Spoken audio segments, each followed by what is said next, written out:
It's the Jobbers Tears podcast. What were you going to say? No, I was saying Step by Step was like the modern day of Brady Bunch. Yeah. Step by step, day by day, huh? Yeah, I actually watched Step by Step. Yes, TGI Friday. What did you do with your life? I watched like everything else and cartoons. No, you didn't. Everything else, That's everything else, though. Like movies and porn and Wow. shows. How old were you start watching porn? So we went from not watching TJ on Friday. 8, 9 years old, you were watching porn? Yeah. You have a problem. You had the video game box. Yeah, but at 8, 9? Yeah. What age did you start watching porn? I don't know, 15, 16. What? I was sexually active then. I wasn't getting girls back in the day. I was ugly. Feel me? 15, 16? I was doing that at 12, 11. I was in my mom's room, rubbing my dick against my leg. Yo, can we start? I had the Jason VHS, you know the Jason VHS? Yeah. Where like the porn ones? With the guy with the Jason Mask walks in. Oh, I know that, because our uncle had that one. And then I went to we went to his house. I was watching a porn with Jason. See, you're low-key. I used to watch Leprechaun porn. Because the Spike, I told y'all, the Spike channel used to have. Yes, Leprechaun. Oh, she wasn't there. It was Leprechaun special. Yes. It's like during. I like storytelling. So like, during Us wrestling fans. during around St. Patrick's Day, the St. making Patrick's this better. the week of St. Patrick's Day, they would have midgets on there, not midgets, little people being smashed out by the porn stars. Wow. They always had a theme like every month.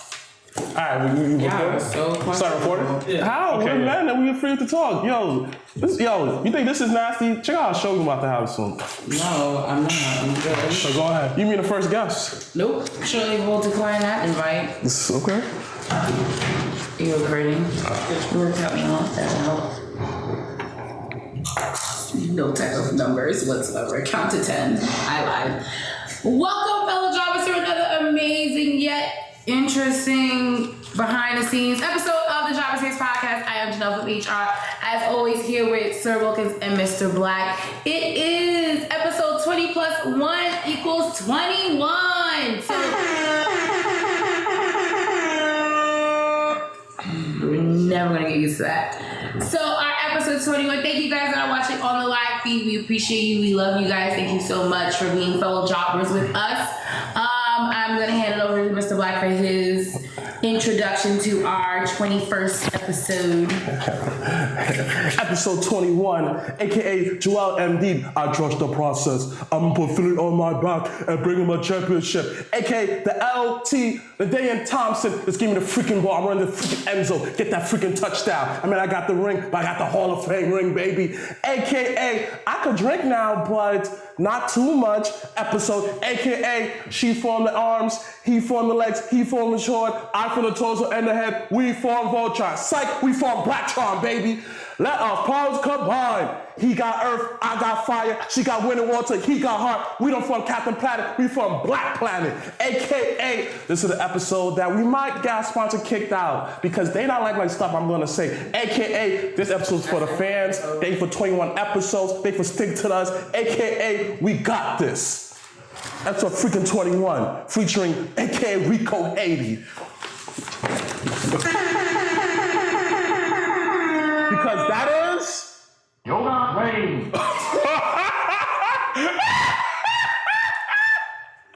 drop a freaking flex bomb for Leo.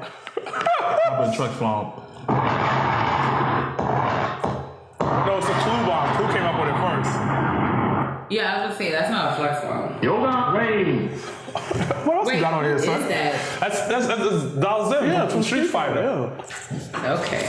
Yeah, the other one, like, I'm still editing it. Watch. I'm about to have more secrets next week. You feel All me? right, let's get started. Okay, creative minds are all over the place. So yeah, once again, thank you guys that are watching on the live feed. And once again on YouTube, make sure you subscribe to our YouTube page, Jobbers Tears Podcast. Special shout outs goes to my boys at True Heels for blessing your girl with a ticket to ring. Okay, the only way this is gonna work, you're gonna have to wait until I finish talking. You can't do it while I'm in mid-sentences and the viewers can't hear Thank the you. mic too. They can't hear me. If you're I don't know, like all the fucking time. So yeah, thank you, Sid, Baby Sus, JJ, True Hills fam. Thank you guys so much. Fuck True Hill. Well, I'm not saying that they blessed me with a ticket. It was my first Ring of Honor Fuck show True Hill. in New York City. My second Ring of Honor show ever. So I appreciate you guys. It was actually a really great show. It was a TV taping show, so it was like Emma was there, Young Bucks were there, Cody was there. Sid and Cody, I'm betting for All In 2 next year, hopefully. So and then once again, thank you to our NYC Wrestling fam. So like Pete, NC Lego, The Go, all you guys, thank you guys so much for throwing an amazing show this past Sunday in the Bronx. It was a great event. What did you guys think of the show? Oh man, it was. Flames. That's it. Yo, the Flames. What's a cheeseburger versus hot dog? Woo! Do you remember that thing? Because you were high as fuck. Yeah, I remember it because I remember like it was so like. Am I really seeing this right now? Like I really thought that I dreamt all of that. Do you have water in your cup? I have a Gatorade mixed with water. Yeah, you gave me something to bless me. That's what I was like. I didn't want midway from my mouth to be all This is good too. awesome. You were to be like, what were your thoughts on the I show? thought it was a pretty good show. It was well put together. Very grungy feel, but it was dope. It was a dope thing. I enjoyed one of the main events. It was a triple, like a 6-man tag. No, that was the main event. Yeah, it was a co-main It was a event. co-main event. It was the 6-man tag. It was with El Negro with his people, The White Henny boys. with the white Miguel, white Henny. It was really well Remember the part when done. the Pops kept on beating everybody? Yeah, that old dude that kept beating up everybody. Julius kept beating people with a belt. Yo, he was talking like a black dad, like, what up, told you. And he was cat though too. Yo, the selling on that was great. Wow. They really saw the ass whooping. Yeah. It was like a good ass whooping. It was. So once again, those that were there, and those that actually were unfortunately unable to come to the show, their next show is going to be August 10th in the Bronx. They're going to be rolling out more and more details, but just keep in mind, save the date August 10th. So we're going to go right into our opening segment, which is Behind Gorilla's Position, as always. So our OMG moment of this week. The rumbles of, once again, we always I feel like CM Punk's name is always floating around the wrestling world. So CM Punk and Colt Cabana and this defamation trial has come to an end. And kind of in a surprising way, they won. So after about 6 days in court, testimony from the Doctor to CM Punk to Colt Cabana to even AJ Lee getting on stand and talking, the jury found that in favor of CM Punk and Colt Cabana. So, I'll start with you, Sir Wilkins. What were your thoughts on this actually kind of quick kind of trial? Because as those that don't know, CM Punk is actually going to be fighting this next weekend in his, I think, second match. Match in UFC. So ideally, this is kind of a good thing for him because it doesn't look good if you're kind of talking about a guy not looking after you wrestling and then you end up wrestling. It just doesn't look good on character-wise, but they were able to kind of knock this out of the park in like almost a week. So what were your thoughts on the trial in itself? I thought Homeboy had no case. I'll keep it a buck with you. Like it's a defamation lawsuit, right? Okay, cool. It was on a podcast, and they're stating their opinion on it. And I don't know how this defamation stuff, because like nowadays people are very sensitive. There's a lot of extra shit going on. So I don't know how it works if I can talk about somebody on a podcast and let them my true feelings. At the end of the day, if you watch video, you can see the fucking cyst that's on his back, which ended up being something worse than what it was. You can see it on his back in videos. Now, like I said before, I think there was no lawsuit really. I think Homeboy was tight because they made him look bad. They see him. I don't remember CM Punk mentioning his name though. He did. He mentioned his name on the podcast. Yeah. I don't remember that. But anybody who listens to the Colt Cabana podcast and CM Punk talk this shit, please let me know did he say the Doctor's name? Because I don't remember him saying the Doctor's name. Think about it right now. I don't think he said it, but I don't know. But I think that people just put two and two together. Like, okay, this is the Doctor of WWE. This is who his name. I don't think he said his name. Yeah. So it's really not defamation. If he didn't say his name, it's not defamation. It's not really like you're playing the dude. Yeah, I understand. Now, the dude probably got tight and was like, yo, y'all talking real shit. Y'all making me look bad. And he lost his job. Because supposedly he lost his job after. So he probably was like, yo, because of you guys, I lost my job, and I'm gonna sue you for $2 million. I'll let you finish. So, whatever. I thought it was opening and closing case. To be honest, I heard that he didn't lose his job. I heard that he still has his job. Okay. He still works there because I remember there was a podcast where he was like kind of yes, and after he said I had a trainer there, this, that, he didn't lose his job. Mm-hmm. So this is why, this is my opinion on the whole event. I agree with you with the fact that he had no case because he did it on a podcast and he said his piece after he left the company. Boom. On top of that, you still have a job. It did not affect your livelihood. According to last time I checked, it did not affect his livelihood. This, that, and the car. Remember, all the wrestlers came into, oh, that's not true. This, that, you know how CM Punk is. They came in his defense. So my thing is this way. Yo, you lose your money. Nothing really bad happened to you. Somebody said their opinion, and that's it. And after that, they went forth with themselves. That's it. And the fact that you sued for $4 million because $4 million because those amount of stream that it got for the episode, I'm looking like, bro, you reaching right now. Because if that's the case, Vince got a whole case against a lot of people who decimated his character over the years. Yeah, you're gonna be talked about. You're in a public eye. Thank you. And you're in a public. You're in a big company dealing with big personalities. You're gonna be talked about. Does it make you? Do you not feel good about it? Of course, because this is your profession. And you know, you feel some type of way to people talking about you. Of course. But suing a dude is like, it's going too far. I mean, listen, we live in a world where like how that he probably saw him. He felt that he had a case against him. He probably talked to a few lawyers. The lawyers will not step down from a payday like that. They took the case, they thought they could win. They didn't, dismissed it in 2 hours. That's it. They dismissed it. They went in there, the jury deliberated for 2 hours. 2 hours is actually nothing. 2 hours is very quick because when I was on the jury... That's jury duty. Yeah, but jury duty is lit, by the way. But like 2 hours, it took us longer to figure out if this guy was wrong or not. You got picked. Jury duty was lit! What? I was gonna stand like this. Ooh! I know he did, yeah, girl, he did it. Yeah, I know he did it.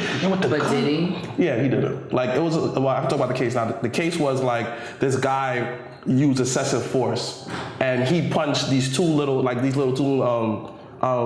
Eastern people with brass knuckles.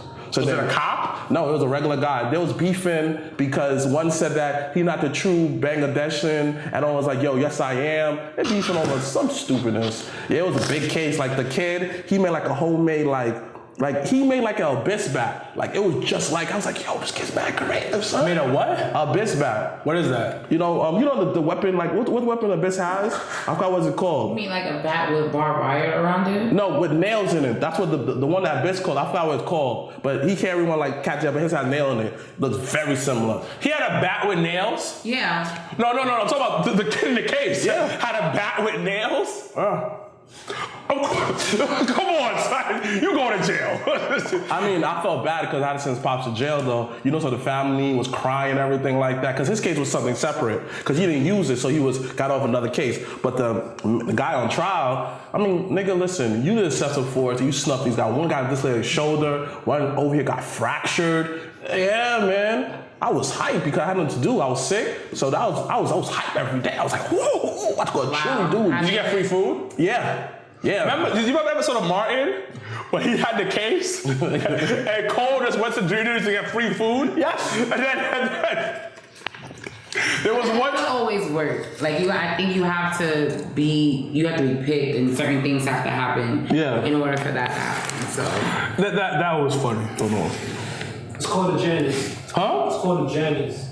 What? Janice. What is that? this is Janice. Yes. There you go. Yeah. Big. I mean, overall, thank you. But to close out everything, he had no case. Good job, CM Punk. Now you can focus on something more important. So do you the next chapter of your life. think he's gonna win this? I think it's Sunday. Saturday. Yeah. This weekend. Let's just say that. Is he gonna win? Yeah. Is he gonna be 1-1 or is he gonna be 0-2? I want him to be 1-1. Yeah. Like my heart wants him to be 1-1. My mind says he's gonna be 0-2. Yeah. Yeah. Okay, those that are watching on live feed, what do you guys think? Are you guys gonna be watching the fight? And do you think CM Punk's gonna win his first UFC match? You think that you're gonna win? Me? I really don't give a shit.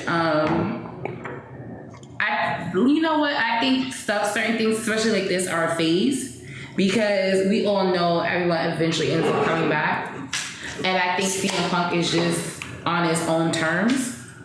Yeah. So I feel like he's just doing what he's kind of like the stubborn stepchild that want to do his own thing, but then eventually comes back to the family. So. Yeah, I guess I like to say he's basically finding himself. This guy. Because all he knows is wrestling. So I believe that he's just finding himself. All right. After Wilkins Eats, Turn off your mic. which is really weird because you might want to talk about the next topic we're going to talk about. You guys start. I'll be there. Barely. So, the tweets of the week. The winner this week goes to no other than the Velveteen Dream for trolling the fuck out of Ricochet this entire week. So for those that have not noticed, NXT TakeOver Chicago is coming up next weekend. I will be there live and in person, so I'm super excited to see wrestling in Chicago, which is a well-known wrestling city. And one of, if not, I think is going to be the match of the night is going to be Ricochet versus the Velveteen Dream.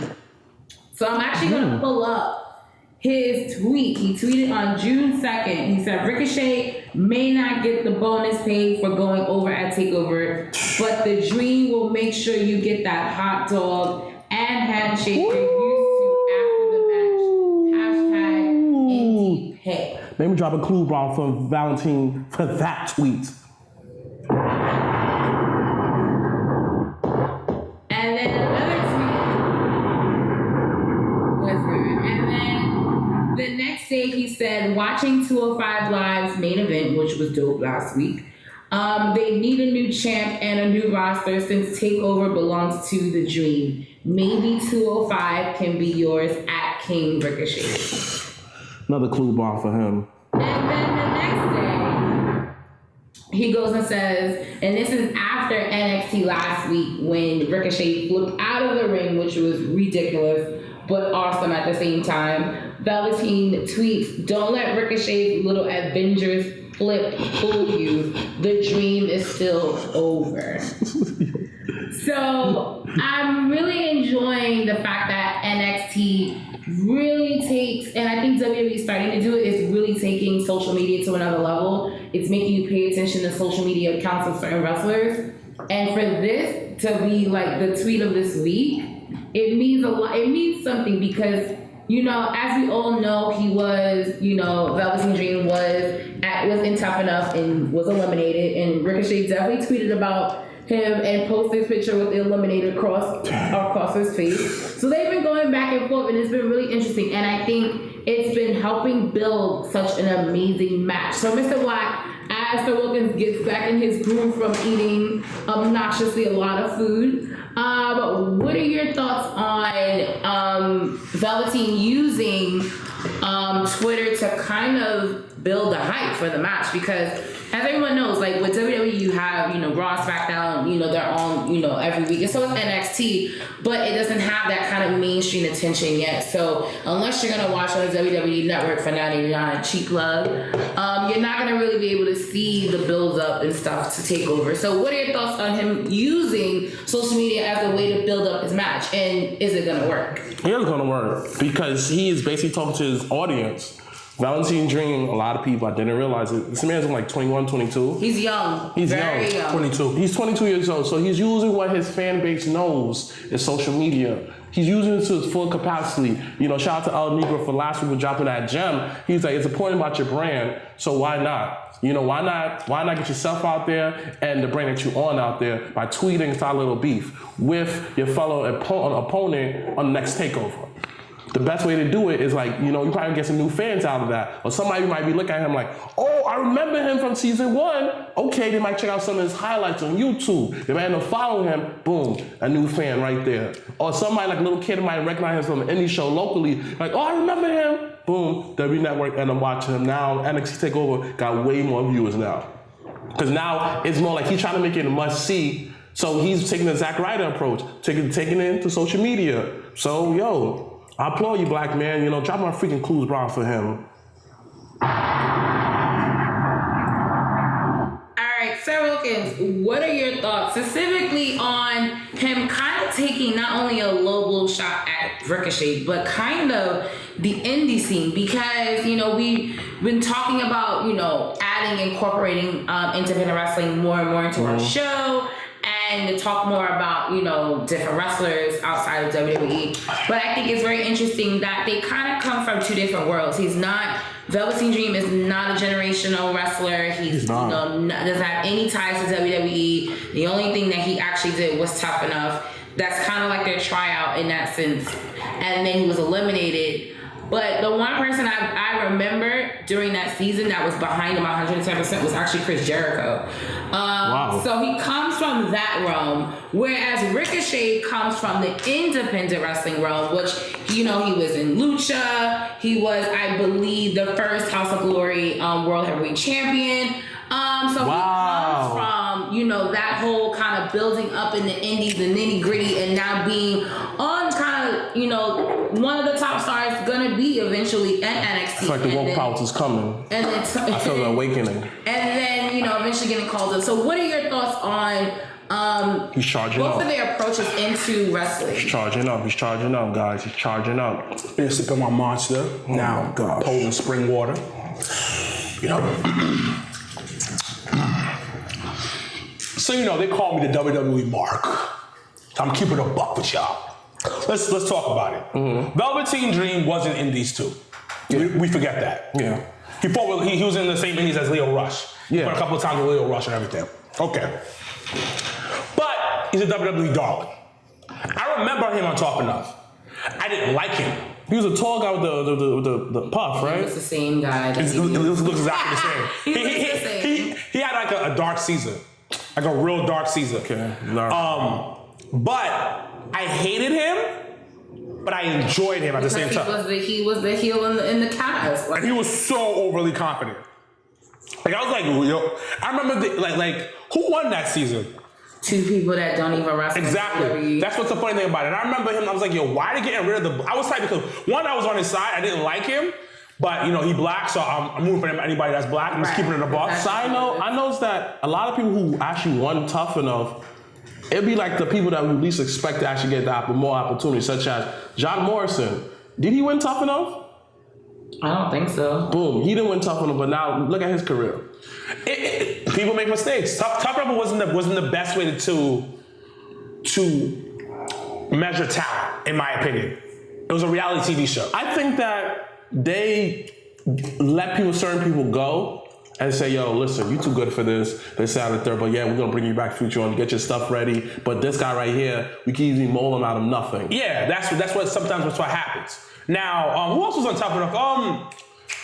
Maven. No, she's on the Riot Squad. Mandy Rose. Mandy Rose and another one. The one with the UFC gimmick. With the, yeah, she was on Tough Enough too. Both of them. I remember her. What's her name? But Mandy, I think, was runner-up or something. Yeah. She went far in Tough Enough. No, I'm talking about the one with the UFC game. What's her name? I always forgot her name. Because I love me some Mandy Rose, B. Mm-hmm. My partner. Oh, Sonya? Sonya Deville. Like, she went far. She went a decent amount, but she got eliminated. Now, to go back to what you're saying, they're from different worlds. They're from legit different worlds. If you take over that small independent part that Velveteen was in, it's really like night and day. Now, can you compare the two? Yes, in some ways, but then you really can't. You know what I mean? Because indie guys are journey people. They're journeymen. Have they gone through the ropes? They've seen every type of the industry. They've had to kind of like teach themselves how to wrestle. Yeah. And indie wrestling is different from WWE style wrestling. We all know that, right? Yes. It's obvious. So Velveteen is more polished, in my opinion, when it comes to like wrestling the way WWE wants things. Ricochet, though, is more all around because he's been through the indie circuit. He's actually different types of people more. He's the mic skills. Well, I'm talking about in-ring skills. Okay. But and this is when I'm about to get to my next point. Ricochet mic skills is trash. Yeah. And I like him so much in the ring that I like try to force myself to like his mic skills because he'll talk and I'll be like, yeah. Like he has to keep it at like less than 6 words. I remember their first time that they had the interaction, I was fucking high. I was like, woo! I cannot wait till this thing's gonna happen. This is gonna be amazing because now they're starting a storyline going. And then he got on the mic and it was cringeworthy the entire time. And that's something these indie guys gotta work on. Where their talking skills is not there, and you can tell who's a WWE guy, who's an indie guy a lot of times. There's exceptions to the rule. AJ Styles, but AJ Styles is okay. See, AJ is just difficult because when you look back at his TNA days, he was actually decent. Like he was actually good on the mic. Like it was. But hold on, TNA days, you're still on TV. So that helps you. And the big difference between TNA and WWE, they don't always script them. Yes. So he got all that flender out. Yeah, exactly. So him being on TNA helps him out when you're on live TV. When you're just doing indies only, and Lucha Underground is kind of like the third. It's the third on. Like the middleman. It's like the middleman. Weird. So it's weird. So Ricochet was on Lucha and he cut some promos here, but it was still like indie type promos where they videotape you do your vignette, word of the year. You cut your vignette and then that's it. Where it's different. Velveteen Dream had to go for script sometimes. He has to kind of go off the top of the head where you're molded. You're constantly molded. You're brought to the back and say, no, that promo was wrong. You're constantly molded. Sometimes indie guys don't have that luck of having guys talk to them about their promos. So Ricochet, that's his only problem. But because he's wrestled so many different types of people, he can do so much in the ring. And he looks amazing. Yeah. Man, that flip, I was like, whoa. Yes. So you have that, and I like the fact that Velveteen is poking fun at that. Because he is, at the end of the day, if you take that, like I said before, take away that little indie part he had, he can really say I'm a homegrown WWE talent. Yeah, I agree with you. And he can poke fun at that. Like really poke fun at the fact that you're, like, you know who you are? Like you taking hot dogs and handshakes, B. I'm out here on the bigger stage. That shit was hilarious. Like, and you know they always got hot dogs at indie events. So it made it even more fun because he knows a little bit about it, so he can talk that junk. And I love it. I'm loving every bit of this back and forth because this is what people talk about all the time. And who's better, indie, WWE, or WWE? This is really, it's not fully going on it. It's really working a little bit. And you know who did that before? John Cena and AJ. And nobody talks about that time when they were feuding. Where it's the same feud that everyone always says that no one acknowledges that John put AJ over. John way put AJ over. Yeah. And a lot of people don't recognize it because they're always saying John buries people. I mean, don't get me wrong. Do John Cena have buried people in the past? Yes. I've seen him bury Bray. The list goes on, the amount of people he buried. Actually, Taker buried Bray, but we're not gonna go there. No, John definitely buried him. Because that was the year that's supposed to be the year of Wyatt. Yeah, but it was supposed to be Wyatt's Mania, and he was supposed to it was like carry the torch over of like. Yeah, but the whole Taker thing though, it was just like kind of that. I expect him to lose. And the fact that we gave him like so much props because he carried that food himself. He did all the vignettes by himself. He did all that by himself. So he got props off of that. So all I'm saying is John did bury people in the past. A lot of people. But let me finish. He did bury people out in the past. But let's look at his current work he's been doing. He put over Kevin Owens. That USA Open, he put over a lot of people. And let them demonstrate people that you won't really expect to see go toe-to-toe with him in these great matches. Now, how many times that he got eliminated out of the Royal Rumble? How many times that he took the fall in Elimination Chamber to get to the next chapter of his life? Now you can tell him like John Cena don't need a W because he got so much prestige over a lot of wrestlers. So the fact that he does all the little stuff, like he put over Roman. And another thing that a lot of people don't understand too, Roman also put over people too. The amount of falls he took, the amount of stuff he did, no one give him credit for that. Listen, the reason why I'm so much on Roman's side now, because it's like this way. If your boss offer you right now, you be principal, right? And the starting salary is $20 $100,000. You gonna say no or yes? That was $2,100. I don't know what number that is. I mean, 200,000. Yeah, 200,000 right now. My fault. Dang, 200,000. He gave a free Mercedes Benz. You gonna say no? No. But So everybody get. it depends on the hours. I have to do the podcast on Wednesday. Right. Wow, Okay. cheaper. But okay. So what if it's a convenient workaround? Yes, could you? And I get what you're saying. So overall, let's go back to my point. Everything got over. My point is this though. Let's not blame Roman on everything. It's definitely the machine behind We him. start talking about Roman. But no. I'm talking about putting over people. So they put over people. But to close my argument, I told anything, that whole John Cena thing, that was like the skeletons to the whole indie versus WWE. Because it was always here and there, but they put it on Front Street on the main stage. And to see an indie guy go over to win the championship was good. I feel like that first person that really did it was Daniel Bryan. And Yeah, I don't feel like I really can't. But they never acknowledge this indie scene. It's like way later on. But I can't because now they have to acknowledge indies at this you point. have to acknowledge New Japan. You have to acknowledge RH. You have to acknowledge because it's part of the culture now. Yeah. It's a heavy part of the culture. And when El Negro was here last week, he was telling me like when the bigger gets big, when the top gets which is WWE, everything's gonna trickle down. But I can't give AJ 100% indies though. Because he did TNA for so long. And yeah, I can't. And like I can't, like people keep saying like, oh, he's this big indie guy. Like, yo, bro, you were in TNA on TV. Like, and then people, like even New Japan, like that's not like, you're getting paid big bucks. You know what I mean? Like if you can leave a company and they still like, if New Japan reached out to him and was like, yo, we need you, and the money was right, he would go. Yeah, like Indies is like, you're struggling. I'm not saying everybody's struggling, but you're not getting paid big bucks. You're not selling. You're not selling out a shit ton of merchandise all over the fucking world. Yeah, off the gate. You're not doing shit like that. Like, I can't give AJ 100% indies. But he has the feel of an indie dude because he's been all over the world. He wrestles like an indie guy. He moves like an indie guy. He's smaller than an average WWE superstar. So you can give that to him. Now, the reason why I brought up that John Cena and AJ to close my argument, it's the same thing that's been going on, is that indie guys want to come into WWE and say, I wrestle better than you.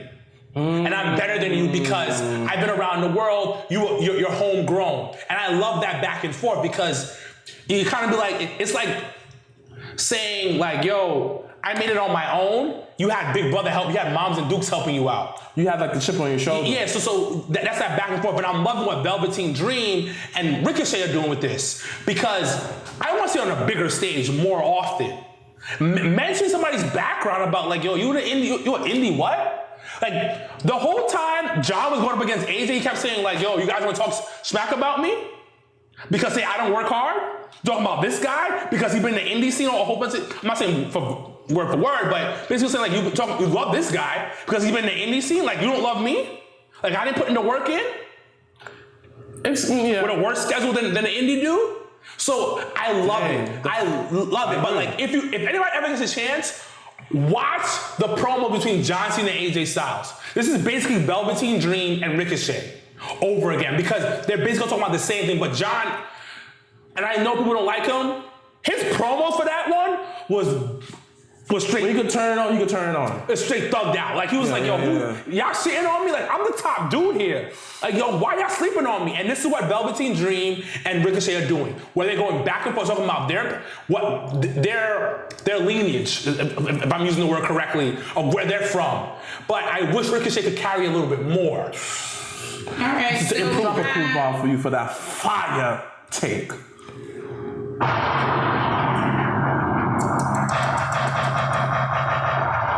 Give you a little Yoga Rain. So we What are the people saying? About 1 week away from NXT TakeOver Chicago. So who do you guys think you're gonna win? Velveteen or Ricochet? dang. This one is actually really hard because they both could use the win. Yo, and I swear, WWE, I swear to God, if you open with this, I'm gonna be tight. And another Then thing, I gotta like make sure both all of the them, time. and the crazy thing, both of them could easily just take the loss. Yeah, And but still could go to the but next level.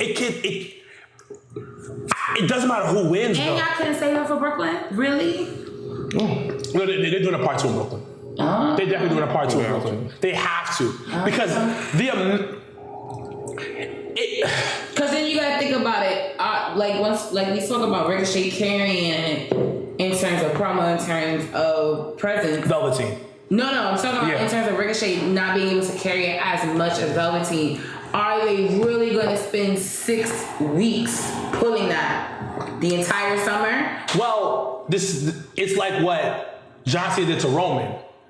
Come through boot camp. But yes, because Velveteen is definitely gonna teach him a few things. Yeah, teach him a few things. And if they're smart, Velveteen will go to him like, yo, do this. You know what? Let's do this together. Reign. Sorry. Let's do this together. So I think if that match is what I think it's gonna be, they got to do it for SummerSlam.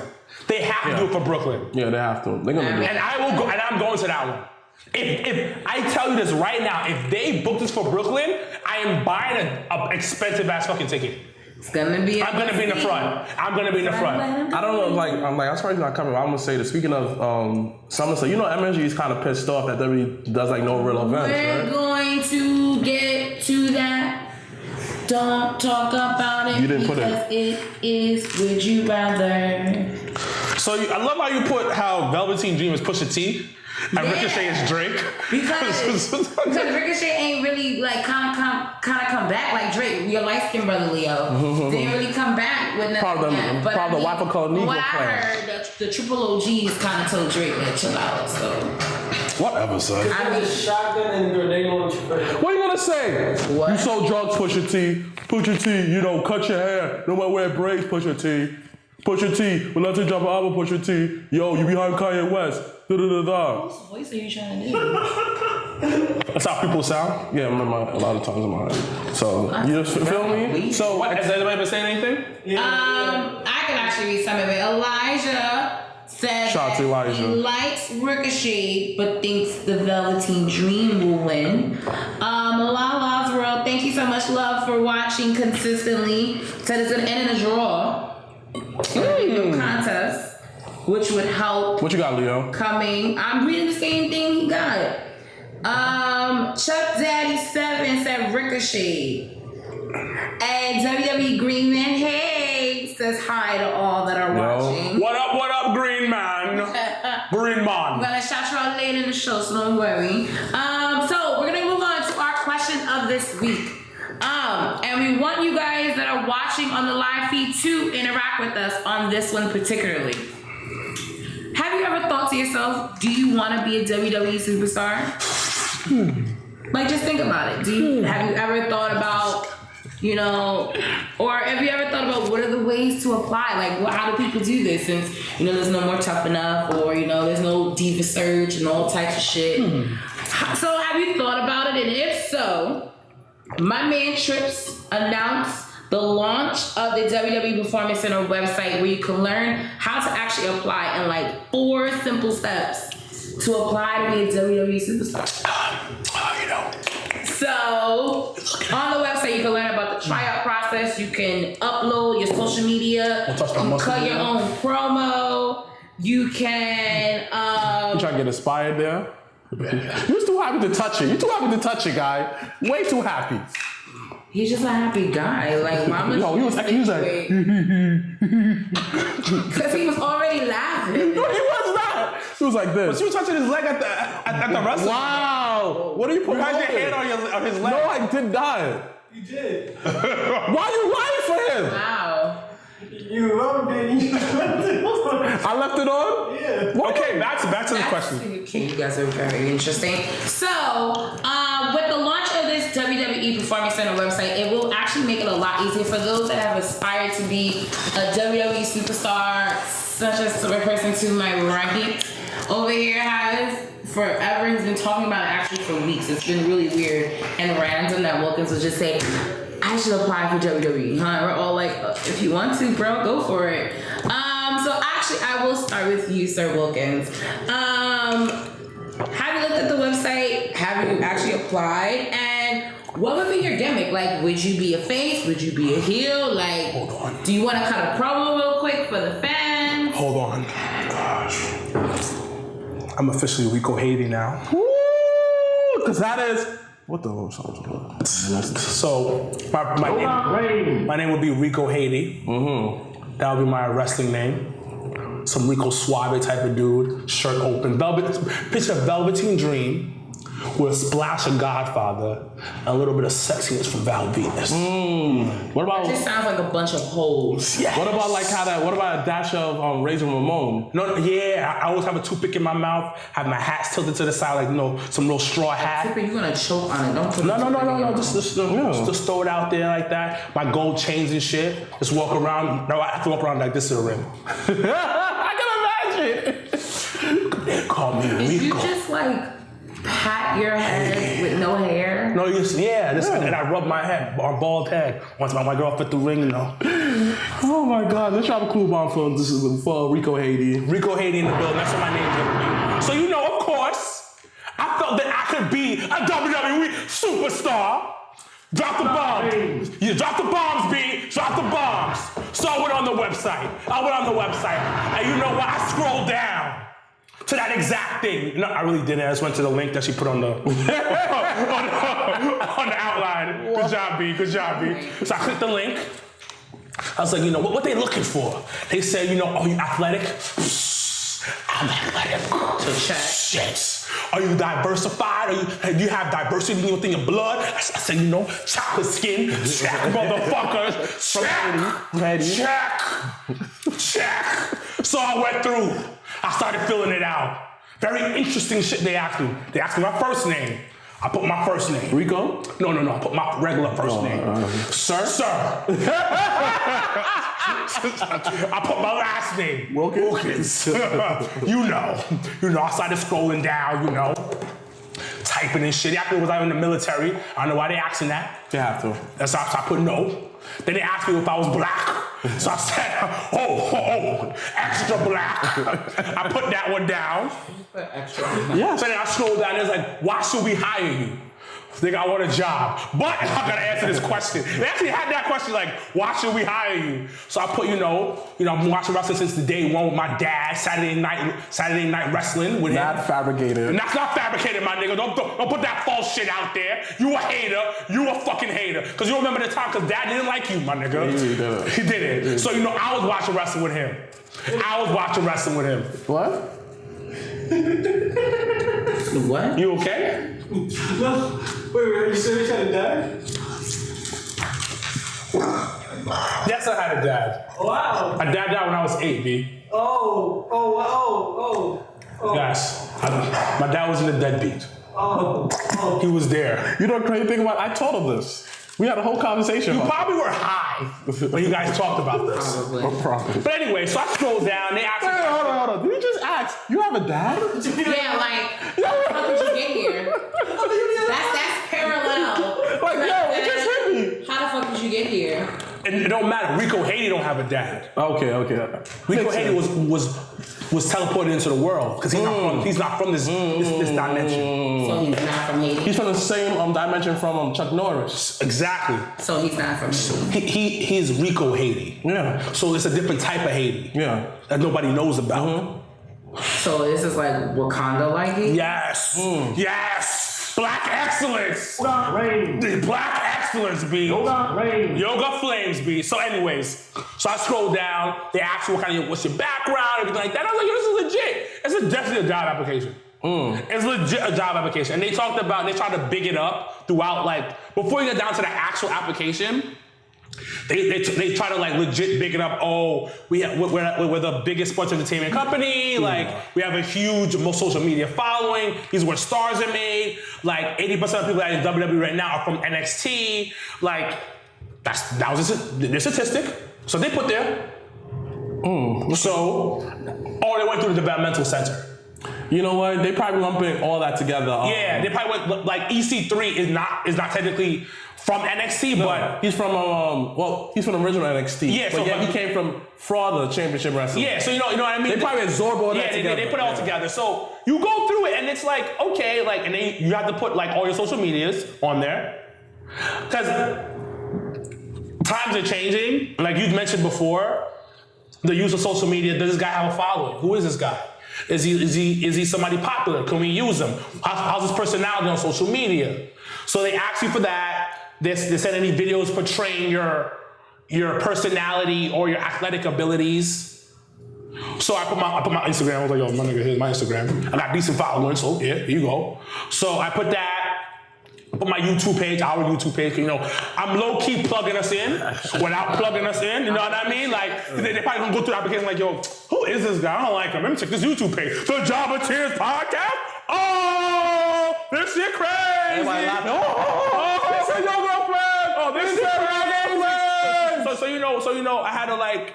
I'll plug this in without plugging us in. Nice. No, so then any pictures of people.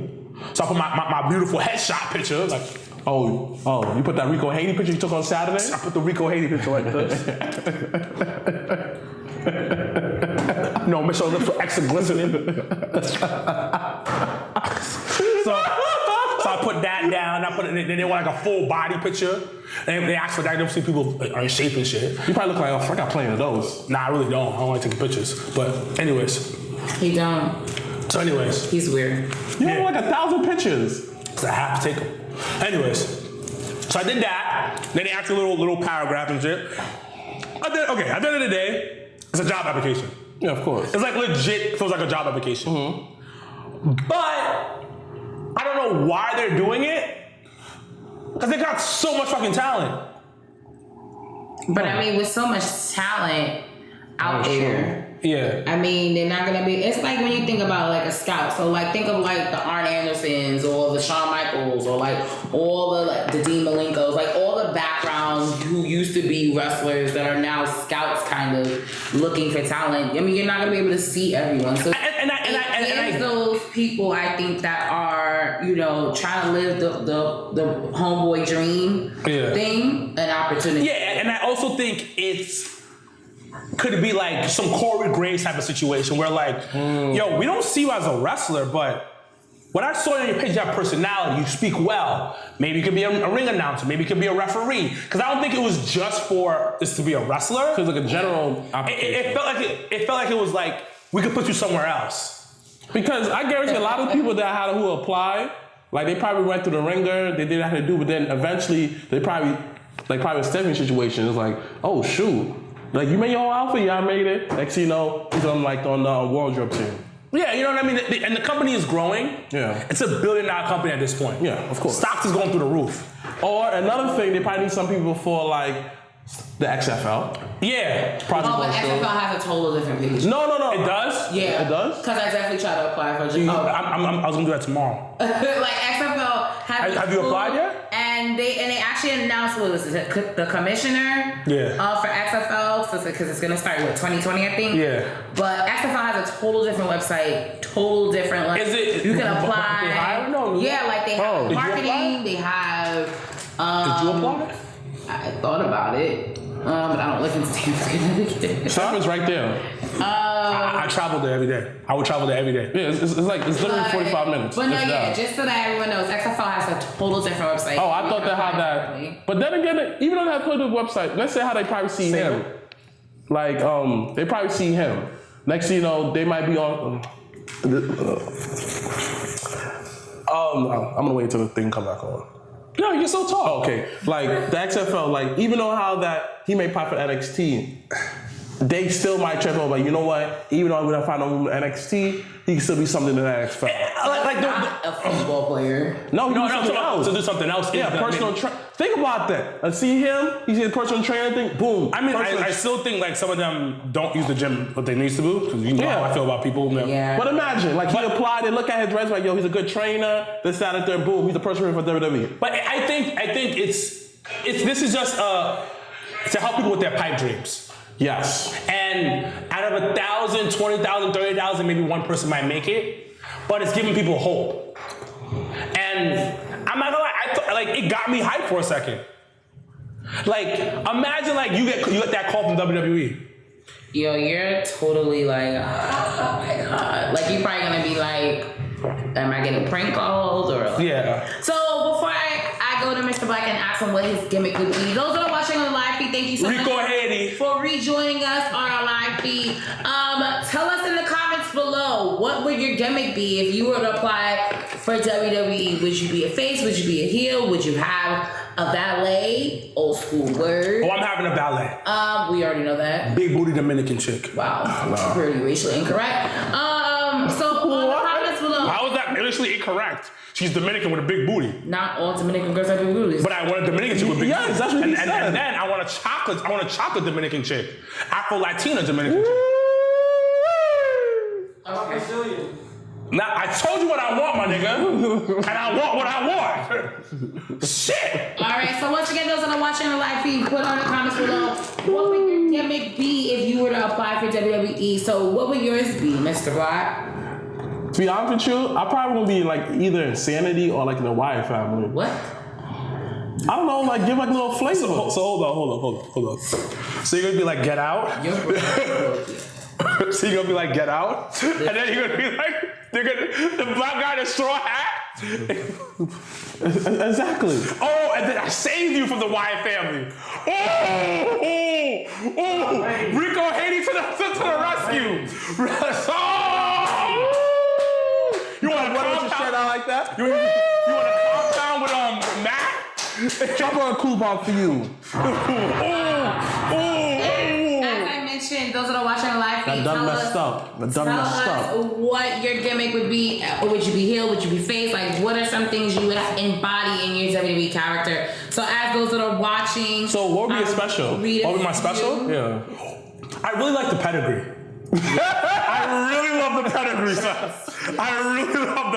son. I think that's so ignorant, son. Because you're taking somebody's arms up and then you slamming them on their face. It's so disrespectful, son. I never thought about it like that. Like, think about it. Like, it's a disrespectful move, son. You put somebody's head between your legs, you bring their arms up, and then you slam them on the floor on their face. Like, I never thought of it like that. Like, yo. So your move would be the pedigree. It'll be the pedigree, and my second move would be the rock bottom. Okay, my move would be the super kick. I love that move. I freaking love that move. I probably super kicked a couple of kids before. And my second move would be a moonsault. I know it's basic, but I like it. Have I ever told you a story about when I super kicked the kid in his back? why did you do that? All right, let me tell you a story real quick. So as Sir is telling the story, those that are watching, please continue to write down what your gimmicks would be, because I'm going to read it really shortly. So there was this kid I was in 4th grade, this kid named Miles. Oh, I remember Miles. You remember Miles, right? Remember, he had a snaggle tooth. I hated him. I didn't like him at all. So then we would play fighting, and then we would play fighting. So then you were dead ass. I was dead ass. I didn't like the kid. And then his mom was trying to play him once. Remember his mom was a music teacher at the school? No, she was a regular teacher. Her name was Miss Lowe. Yeah, Miss Lowe. Oh, I could have said that whole family. I could have said his brother was in the school too. I didn't like none of the motherfuckers. Clearly. So his people's my beef now. That's a regular day in the neighborhood. So one day we all outside playing, and we all playing like we pretend like we do Mortal Kombat, right? So I did a Liu Kang super kick when he was like, oh, that one. So I started circling around and I was like, yeah, I'm about to get this guy. So then I backed up all the way, then ran. I ran and then jumped in the air. Oh! Boom! Hit him in the back. And I remember it went slow mo, so he went like this. What? What happened after that? Fell to the floor. And I was like, yeah. Fix your mic. Oh, my bad. I was like, yeah, I got him. Yes, sir. So then he ran inside, got his brother. Brother's pussy. So where were you when all this was going on? We had different lunch period. And besides, I didn't have hands like that back in the day. Doesn't matter. You better make it until you So his brother comes out. Pussy ass brother. I hate his brother too. Tall, lanky, and snaggletooth motherfuckers. The whole family was snaggletooth, bad teeth. Whole family had bad teeth. I hate all of them. I hated all of them. His brother comes out trying to press me and shit. And then I remember this kid named Arthur Jones, son. Oh, what happened to Arthur? I don't know where he at. But he was a real dude. It was like 4th grade. He's like, yo, Wilkins, we got your back, B. We got your back. He ain't gonna do nothing. And Dwayne Briscoe was there too. Oh, wow. Shout out to Dwayne. Was like, yo, we got your back. He ain't gonna do nothing. So then he started circling. I was like, you hit my brother. Yo, what up? And I was like, hi. I ain't gonna lie, I was pussy. I was mad pussy. It was like a sixth grade. I'm a fourth grader. So I was mad pussy. I was like, yo, fuck this nigga. I'm scared. I'm sitting in my boots. And the bell rang. We had to go back to class. I know you was hyped. Then he gave me dap. So did you get saved by the bell? Yup. Oh, shit. Then he gave me dap. He was like, all right, I'll see you later. Never did anything, pussy. That's my story about when I dropped kick. Yo, what if like he's actually a fan of the show? Still don't like you. Wait, who? Miles Lowe. Yo, he watches the... No, I'm saying that if he does, Oh, he does. I wouldn't be surprised. Like, there's a lot of people from our past be watching it. Yo, quick story. Niggas, remember Ruben? This nigga don't watch the show, but he knows every one of our moves. He said, like, yo, he had another podcast, this, that, and third. I'm looking like, nigga, you watch my every move, but you don't like nothing, son? All right. That's what they do, B. They love to hate. So, but Miles Lowe... If you don't got haters, then you're not doing nothing right. But Miles Lowe, I don't like him. And while we expecting a defamation lawsuit, I don't know. So do you ever try to look him up to look at like? I don't care about him. That's what you get. You're probably skinny, fat. But like, what if he's like a billionaire? So Okay. what have to do with me? It ain't my money. I don't like Miles Lowe. It's not, I don't care. I really feel like putting on a track right now and start putting on a beat about I hate Miles Lowe. Anyway, so we have a few people. Bum ass Lawrence, the notorious 189, said he would be a heel and hitting everyone with the wee wee. You're ridiculous. With his penis? Julian Bell. Thank you, Julian, so much. Yo, Leo, he did say that you hit everyone with a wee wee. He did say that. Would be a heel. Everybody wants to be a heel, man. Let's be heroes, man. Black Wrestling Alliance. Shout out to y'all with the yoga flames. For watching across the pond. He said that he would be exactly like the Pope, but with D'Lo Brown swag and moves. And he would say I would be his valet. He's hilarious. Julian Bell, 33, said he would be a heel gimmick, and it would be like the Undertaker's Ministry of Darkness. Dang. Elijah Eli the Prophet CWO, which is a long ass Instagram name, by the way. He said he would definitely be a heel. His name would be Crisis, spelled with a K. You're wild. He would just randomly attack other wrestlers doing matches, doing backstage promos, whatever, complete havoc. It's not your personality, so it's. You probably have no friends. You probably have no friends. You beat up everybody. You would have no friends. And his finishing move would be called the Midlife Crisis with a K. Thank you. Yo, we got the 90s baby, because we been spelling everything wrong. Joining us as well. So we're gonna move right along to our Rumor of the Week. Rumor has it. I love that song. So we are currently, as we are recording, #day 430 of Brock Lesnar's WWE title reign. He has only 4 days remaining. So by the time you watch this in YouTube land, he will be tied with CM Punk's longest reigning WWE title. And then on that 5th day, which I am pretty sure is the same day as CM Punk's match, he would be breaking his streak at that point.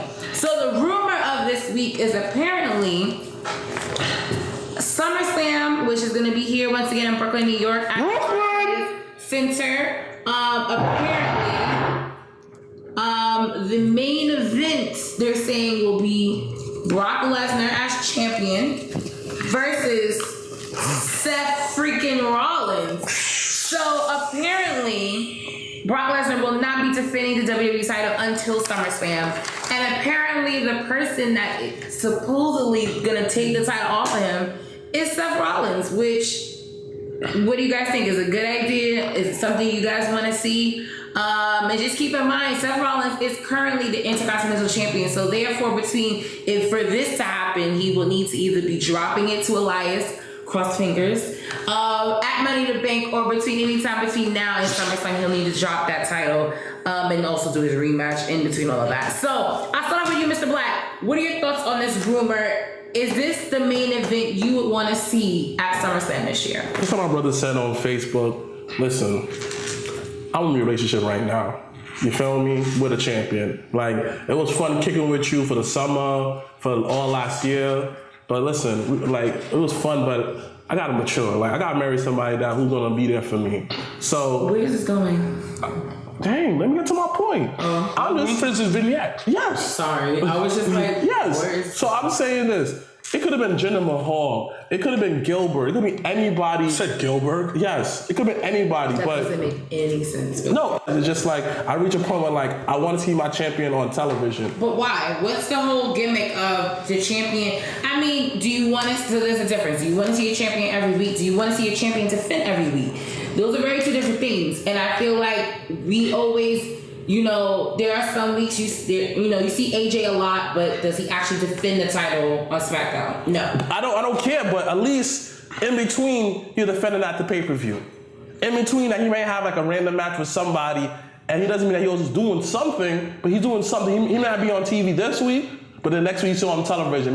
He may have a match. Or he just may have like a backstage vignette with somebody talking to somebody. Like this week, he didn't wrestle, but he was there. He bitch slapped the shit out Oh my gosh. But we'll get to that once we get to SmackDown. I said it was so random. It was really random. It was like, you know, when you and your girlfriend are having like not girlfriend, like, but like if me and my homegirl was having an argument and we were arguing and I was like, well, I don't give a fuck what you say. Like, pat.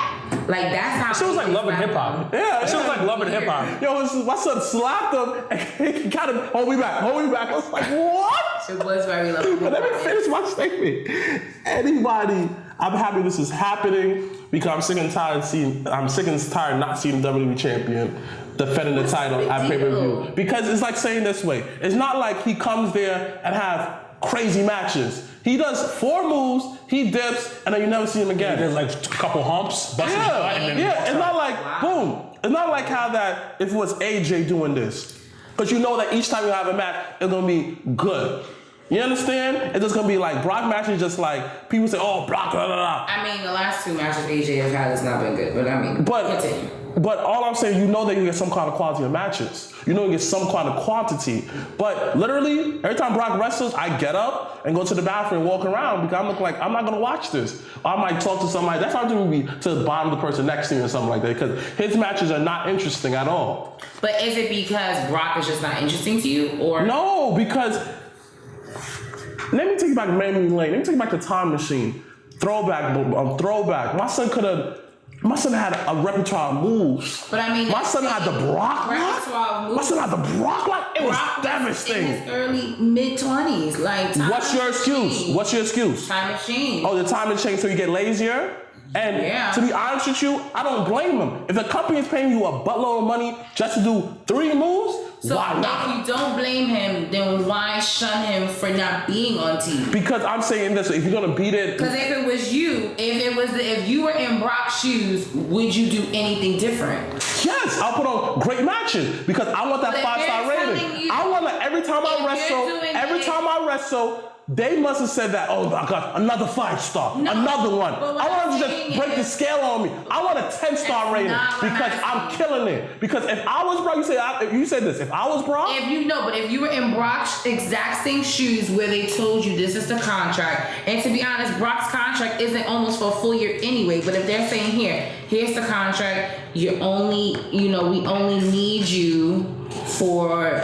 I understand that, but you're not understanding what I am saying. No, I get what you're saying. Like, regardless of how, if I had the same exact contract, each and every time I'm out there, the fact that I don't have to focus on promo, I have to focus on just in-ring alone, yo, I'm becoming a monster. Literally, I'm basically gonna flip dudes up in the air, catch them, and spin. I'm doing crazy because I'm like, dang, I don't get the chance to do this much often in front of the biggest crowd. Why not put on a show? Why not break that freaking scale of Dave Meltzer each and every time? If the Tokyo Girl, you get 6 stars, I want 7 stars because I'm in competition with myself and everyone around me for that 6-star rating. I want that. I mean, but nobody really cares about that, but all I'm saying is, if I was Brock, I would take the schedule, but I make sure I bring down the house.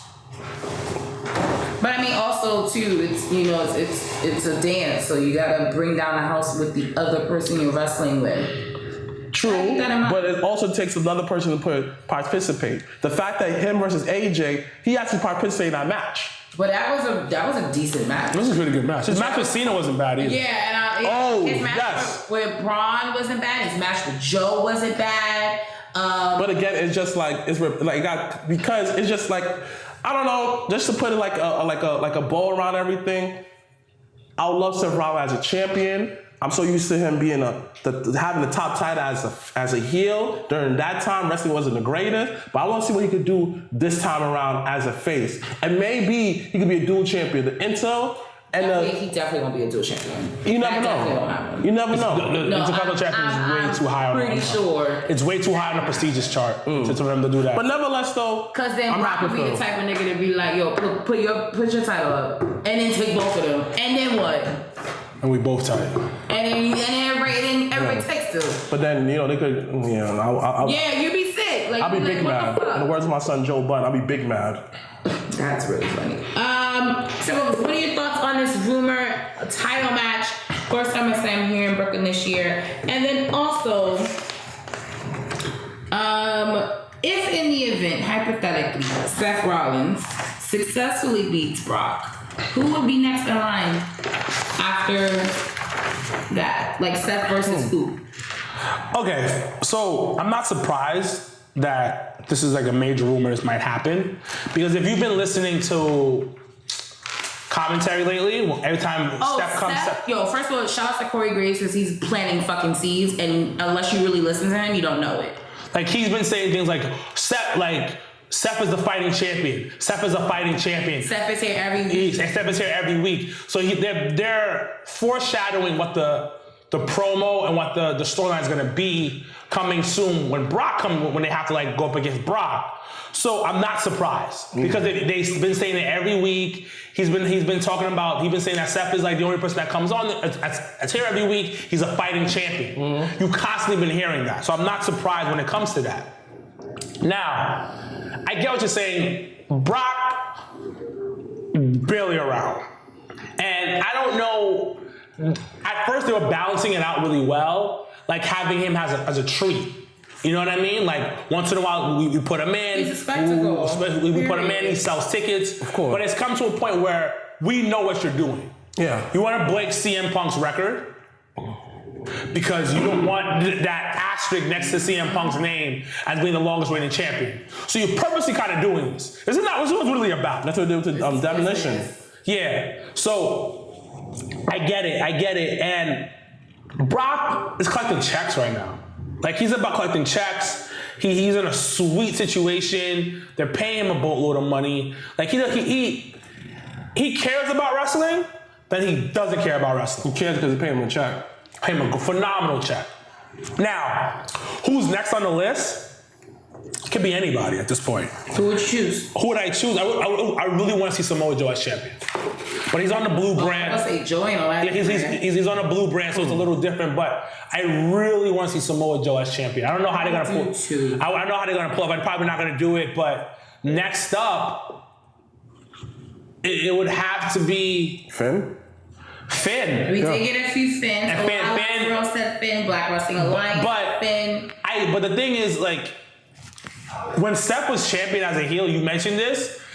I don't think he carried that belt down. It was stale. It was a stale run. Sorry, Seth Rollins fans. But it was a stale run. It was like, And then they might put it on Finn because him and Finn have great chemistry together. So it might be a little food they might have with each other. Now, at the end of the day, I think they probably end up putting it on Roman by Survivor Series. Like, let's say Brock drops the belt at SummerSlam. By Survivor Series, Rollins would lose it to Roman.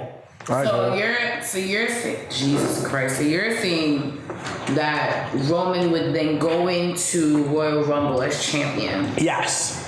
Instead, I'd rather that than him being in the Royal Rumble. I'll take that. So it'll be because he's won the Rumble enough times already. So He won it twice? No, I think he won it once, but it's enough times for him. But it was that one time that it was bad. It was bad. Philly, it was bad because they got booed out. They got booed out the building. Like they told The Rock to yo, go out there, like, put him over. The Rock didn't save him. It was sad. So, like I said before, this is gonna happen because they've been planting the seeds constantly. Every time he comes out, it's like, yo, it's a broken record. But I understand what they're doing. They have to make it seem, they have to build the storylines going up to happen. But like I said before, it's either Finn. I like to see Finn. Kevin could probably do it.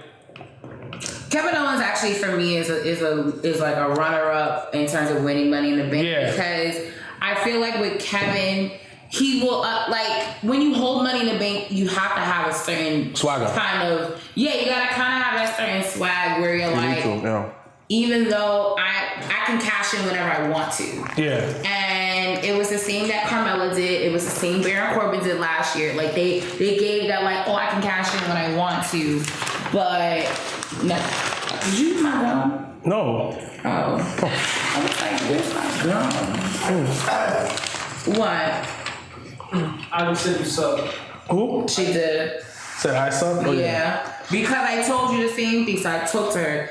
And she's like, yo, Wilkins is a mess. And I'm like, I know, I told him because as you think you're giving her heat, you're making her, she's breaking kayfabe. Can you explain to people what's going on? So we're at NYC Wrestling's Give Rich Try Trying event this past Sunday.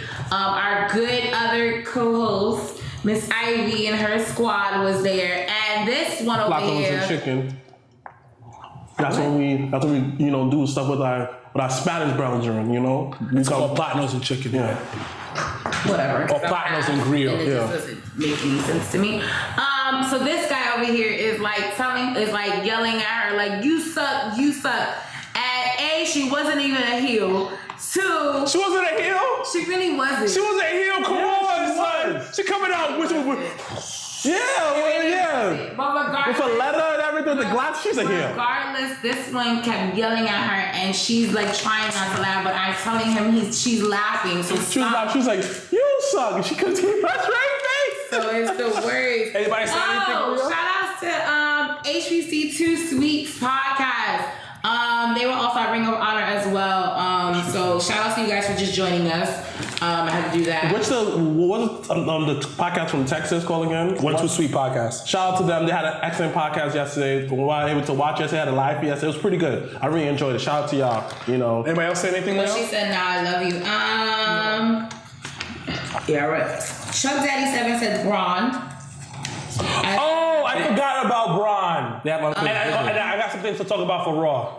Yeah, we had a few Finns. So and somebody said that if they look at it as Trump, you wouldn't want to hear from Trump every day. First of all, you said that, so just own it. Because I'm watching. So what are you saying? You think you will? Like Trump is like the champ, like the champion. You don't want to hear from Trump every day. But we hear from Trump every day. Yes. But you don't want to though. But we hear from Trump. Yes. You know what's sad? I kind of understand the analogy. I just don't think it's the right person. Yeah. No, I get what you're saying. But as president's the champion. You don't want to see the president every day. Like you don't need to see the champion every day. You don't want to. It's kind of like Is that like being in a relationship? It's oversaturating him. That's what I feel like they're doing. But it comes to a point where you're purposely doing this. It isn't like you're building a storyline, you're working towards something. No, you're just keeping him out, keep him away from the fire. But is it not still working the storyline because Seth is planting the seeds, and then when everybody, but the thing is, everybody's using that same concept. When Roman went up against him, it was the same thing. Hey, you're not here. They dropped the ball with that. That could have went somewhere, and I think once again the concept wasn't with the right person. Okay. All right, I get what you're saying on that one. All right, so we're gonna move on to our second segment, which is the WWE recap this week. It was a very struggle of a week to watch wrestling the last few days, but we are on the road to Money in the Bank, which is going to be next Sunday, Father's Day. For those shout outs to those dads, the wrestling dads in the world. Shout out to you. I'm dropping a cool bomb for the pops out there because we don't get. Yeah, I had a pops too, Leo.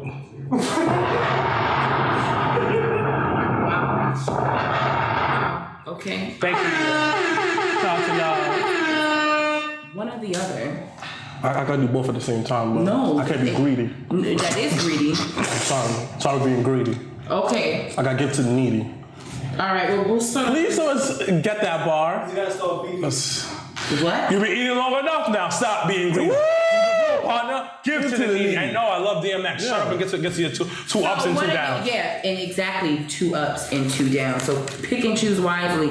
Those who are watching on the live feed, give your feedback on Raw this week as we hand it over to Mr. Blacc for giving us our 2 ups and 2 downs for Raw this week. Up, real talk, was that Braun Strowman versus Bobby Roode match. It was just little nuances they did. Like, no. I'm gonna tell you why I liked it. Like, I looked at it as a standpoint of just entertainment, and I just out of awe, it's just like Bobby Roode is very underrated as far as like the little stuff he does in the ring to make the other guy get over. I enjoyed that match because some fact, like Braun just broke the ladder. I had to put my kid's vision on. So like, he broke the ladder and bent it in half. I was like, that was pretty cool. The little kid part of me definitely popped. Another up for me, I like the whole James Harden and Kirk Hawkins trying to break his 200 streak and finally win one, and Barry Coleman came out and just ruined that for him. I was just like, oh, that was pretty cool. But then on the backside of it, you make him authority, like a sheriff position, like Stone Cold. Like, no one's scared of you, Braun. I mean, no one's scared of you, Baron. Like, fall back, like, chill, stop necking yourself, you know, I mean, all that. Whoa.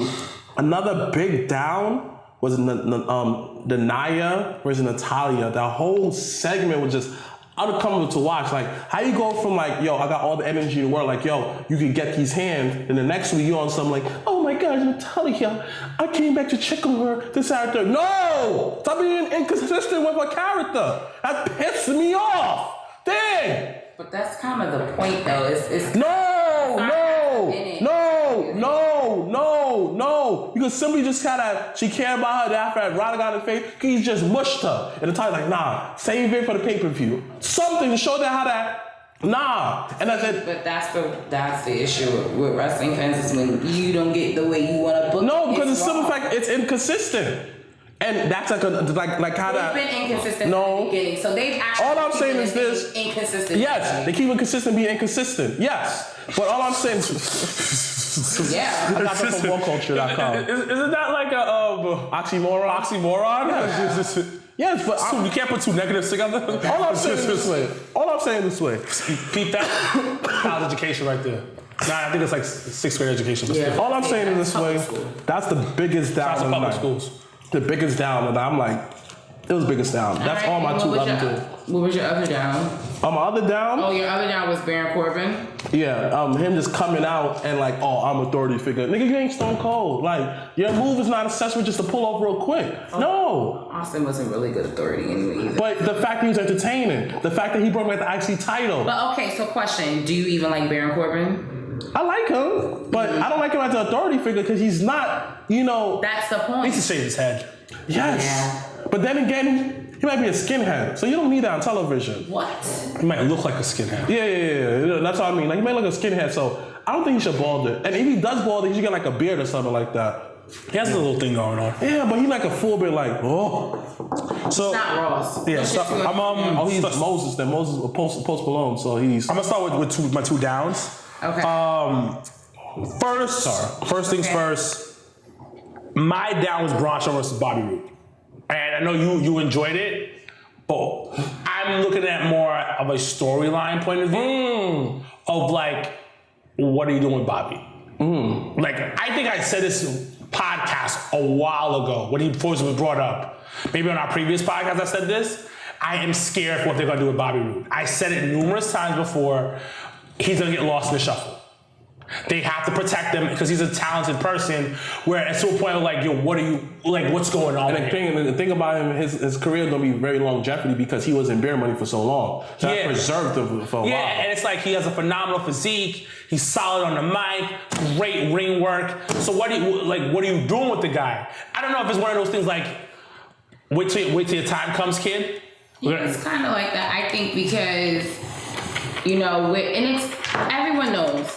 The time after Mania is always fucking weird. Like, everyone knows, like, shit don't really start getting okay until we're like 6 weeks from SummerSlam. Until the pieces really start coming together for that. I think the fact that, once again, you know, they're trying to figure out a way to coexist because now the pay-per-views are co-branded. Now the pay-per-views an hour longer. Now, and then with Money in the Bank happening, you're having 4 and 4. So, like, you're having a whole bunch of different elements in the pie. it's hard and that's why Raw and Smackdown's been lackluster, because it's all the same chess pieces, but you're just moving them. And I get that this is hard, but like, did you not prepare for this? No, I don't think so. It shows. And that's what I'm saying. Like, and that's why I said earlier when it was like, you have a bunch of talent. You're signing more people. You're bringing more people on, and then it's like, yo, I'm not being used. I'm just wrestling. Now you're going to what indies are going to, just wrestling, where you're not really telling the storyline that's going to go a long point.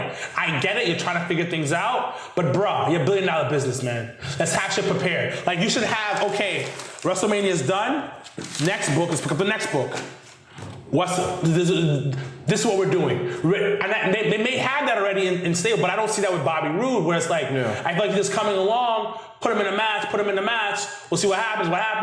Let him get eaten by Braun, let's keep making Braun look strong. What if, hypothetical, he wins Money in the Bank? Then that would make sense. I think that if he wins, that'll be his transition to becoming a heel. What if? That's what I'm saying. Like, and I feel like because, like, I feel like for Mania, they gave us the okie doke of the year. Like, as even being there, I was, and how matches ended, I was just like, I didn't see that coming. Like, what do you mean? So maybe they are preparing stuff. And I feel like that in the era where, you know, once again with the internet, the rumors, all this third, us being marks and planning and booking on our own, I think they could put it in a position where they might pull the plug and just Bobby, take it. They should continue doing that because... to be honest, I think that with Seth, if that rumor with Seth and Brock is true, then Bobby will be in the IC. That's the point. So maybe they're trying to move things around right now, but I'm just trying to figure out, like, what are you doing with him? I mean, like give me a clue. And maybe I don't deserve a clue because I'm not in the WWE. So that's one of my... Or maybe they're giving clues and just don't see it. I agree with you. Like, I kind of feel like I wouldn't try Bobby, because right now, winning and losses doesn't really help nobody whoever the Money in the Bank. It's all about the 5 destinations getting to Money in the Bank. Oh no, it definitely is wins and losses, and it definitely is those that touch briefcases and shit because you're not winning. No. I'm talking about how that Bobby loses to Braun Strowman. He's ready to over. Bobby's ready to over. So it don't really hurt these two characters. Now it's someone that who's not so over. Then I'm looking like, all right, White Phoenix, like Finn, he takes way too much losses already. But I think they're saving Finn for something. I agree with you. They're trying to make him stronger consistently. I can't put him in the same boat as Bobby Roode because Finn has touched a major title. And they believe in Finn a lot. 24 days. For 24 days. 24 hours. But he got hurt. I mean, nevertheless, though, it's just like they still feature every week. Finn is featured. And I get that. Okay, so what's your my other down is Sami Zayn versus Bobby Lashley segment. Oh my God, it's just terrible. Fucking terrible. Can you not even address it? Can we just fast forward that part because it's just like because it's to a point where you're like you're watching it and you're cringing and you're wondering like why are they doing this? Like and Bobby's bad. Like, I just don't understand. They want to put him in a suit, then put a hat on him. Just the whole gimmick. I'm just like they got to figure out what direction they're going with him. And how are they going to do this? He should have went to SmackDown. Yeah. But they want to put him as a big star. That's why. So they put him on Raw. Now, Sammy... putting you on Raw does not put you as a... It's the flagship. It's the major flagship. But I felt like he would have done better on SmackDown. He would have done better because he knows a lot of people. He would have that whole no bullshit though, and I'm not a Bobby Lashley fan, but him and AJ together, that would have been great. But they wanted to start something. If they put him on, SmackDown, it's gonna be TNA Part 2. Yeah, Impact. But I mean, it already is Impact over there with Joe and AJ over there. Yeah, and I get that, but I'm just not feeling what they're doing. Like Sam was like, "Oh, I'm injured. I can't wrestle right now." Because you wrestle it's just like, it's what happens when you drag something for so long. Because when was the last pay-per-view? Literally a month, over a month ago. But they're not fitting together. It's like start to stick a square into a circle. It's not making sense. It's not making any sense. It doesn't work. It's just not working. Now my ups. Let's go for the ups. truly enjoyed the B team winning. Yes. I truly They enjoyed got the shirts on WWE Shop. which I'm buying. It is real. And it's actually like looks like somebody. Yeah, it looks like some like shit. And I remember I talked about it on the other podcast. I really want a shirt from them. Like I enjoy them together. Like I truly do enjoy them together. And I was a little iffy about Drew McIntyre and Dolph Ziggler being eliminated first, but I think they got bigger things to go up with those two. It's not even so much those two. They have really, really high hopes for Drew. Yeah, so I think it's just that they're doing something else with that. Now, my other up, surprisingly, was the 6-man tag for the women. Bayley, Sasha Banks, Bayley, Sasha Banks, and Ember Moon versus the Riot Squad. It was a really good match. And I'm telling you this, I don't care if Ember Moon does not win Money in the Bank, it's her coming out party. She has looked so strong every week. Every single week she's been on WWE, she's looked strong. So my million dollar question is this way: are they going to shut the Benjamin up? Meaning that she's going to be a spot monkey in these matches, all these big time matches, ladder matches, the first ever elimination. I think the spot monkey in that Money in the Bank is going to be Naomi, unfortunately, because of how they had her for the Rumble too, and for Money in the Bank Live. No, she was champion last year. So yeah, when she got eliminated for Royal Rumble. Yeah. But she didn't get eliminated, and she had a hop, and she did the whole Kofi Kingston. She was the female Kofi Kingston. Yeah, she's gonna play that role for Money in the Bank, and it will be a great match because you have like these chicks who just know how to wrestle. Now Ember Moon just really truly been impressing me lately, and she's done her thing. I've loved her in NXT, but I'm surprised that they're giving her such a huge But I think that was fast. the point and why she lost the title, never got her rematch, and then ended up on Raw. Yeah, and I'm just loving how she's like running with the ball right now. Yeah. They gave her the ball and she's running with it. See, so my only concern with Ember is the same issue of the Ricochet, is the no mic. And it's weird because they haven't really put her. They've done like backstage interviews with her, and they've been decent. But I'm surprised at how they've kind of like skyrocketed her, but not forced her on a mic yet. So my problem with, and I kind of like just you talking, made me realize, because I remember she did like a live feed with like No Way Jose was in it, whatever. Ricochet and her have no, it's not even charisma, they just have no like swag. Does that make sense what I'm saying? They're lacking like that extra oomph. Like they have everything else, but when they speak, they're a little corny. Does that make sense what I'm saying? But you know what? I think that, you remember how we started talking about, I forgot who it was, but like when a wrestler actually starts becoming themselves. Yeah. And I feel like she's corny. So I feel like, and that's what I'm saying. I think Ricochet's the same way. They're kind of the same way as Daniel Bryan, because when Daniel Bryan, like, you really think about it, some people are, she's kind of corny, but now. But Daniel Bryan. Hold on, let me finish.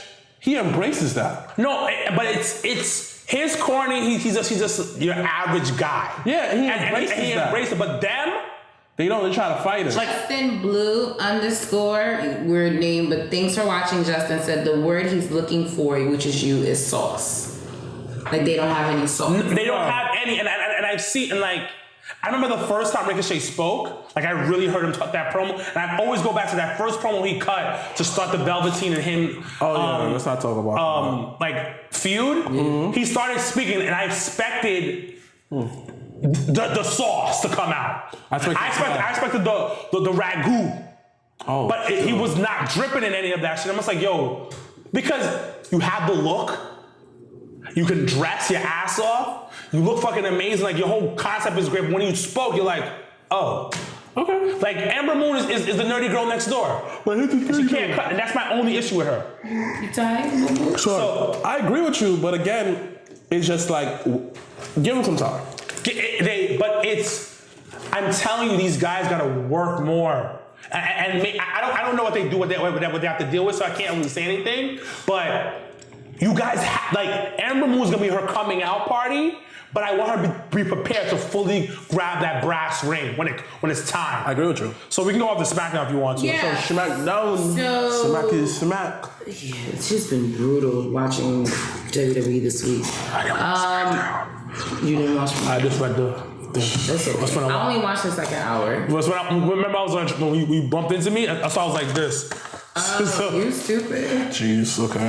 All right, Mr. Blacc, what are your just bare thoughts of SmackDown, guys? Oh, man. We already spoke about the smack that was heard halfway. Oh, dang. I gotta say, I really have no real, of course, the biggest down, he taking both of the down combined together, is Baby Test. Cause that's, Oh my God, I watched that shit. like, I want to really like This this guy. motherfucker, son. It's just like, I just felt the only time he cut like a really good promo, I got hyped. I was like, oh, second coming to Test was with The Miz. But then again, I have to understand that The Miz elevate people also. So, I mean, so he gets both of my downs, but he gets both of my downs. I'm like, yo, like that contract signing, everyone's like, oh my God, they switched it up, they didn't in the ring. But you have to understand, 205 brought that idea when they had Mustafa Ali and Cedric the Entertainer doing that segment Stop back calling then. him Cedric the Entertainer. It's Cedric Alexander. I'm surprised that I didn't call Rich Homie Swan in his face. I probably forgot there. I don't You know. probably did. You just probably didn't did. notice it. No, he probably did, and then Rich Swan was so sauced, he probably didn't even recognize that he's son.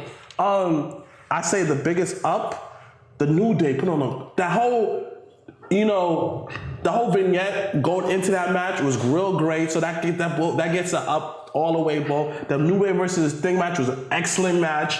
Another up for me, I have to say the Becky Lynch versus Charlotte match because it gave you like a nice quality women match. was a good wrestling Very quality, very like. I liked it. It wasn't basic, but it was enough to wow you in the bed. It was definitely basic. Like nothing wow you, like the guy hit you with the the upside down eating the box trick. I don't know, but it was enough. I liked it. What? Okay. My down is Big Cass. Both of them? Like one of the downs, and I say this because it goes back to what we talked about last week, the scripts. Like he sounds like he's reading off of a script. Like it's. Well, he on punishment because he went off script. So. But it sounds so. It's like, yeah. So I'm gonna beat him up, and I told you this already. He doesn't sound like a black guy. I'm gonna beat him up because you know what? Why are you talking about a black guy? Because I'm black. Yeah. That's not how it sounds either. So, anyways, it just sounds really bad. My other down was, not gonna lie to you, I didn't enjoy the Harper versus Carl Anderson. I no one did.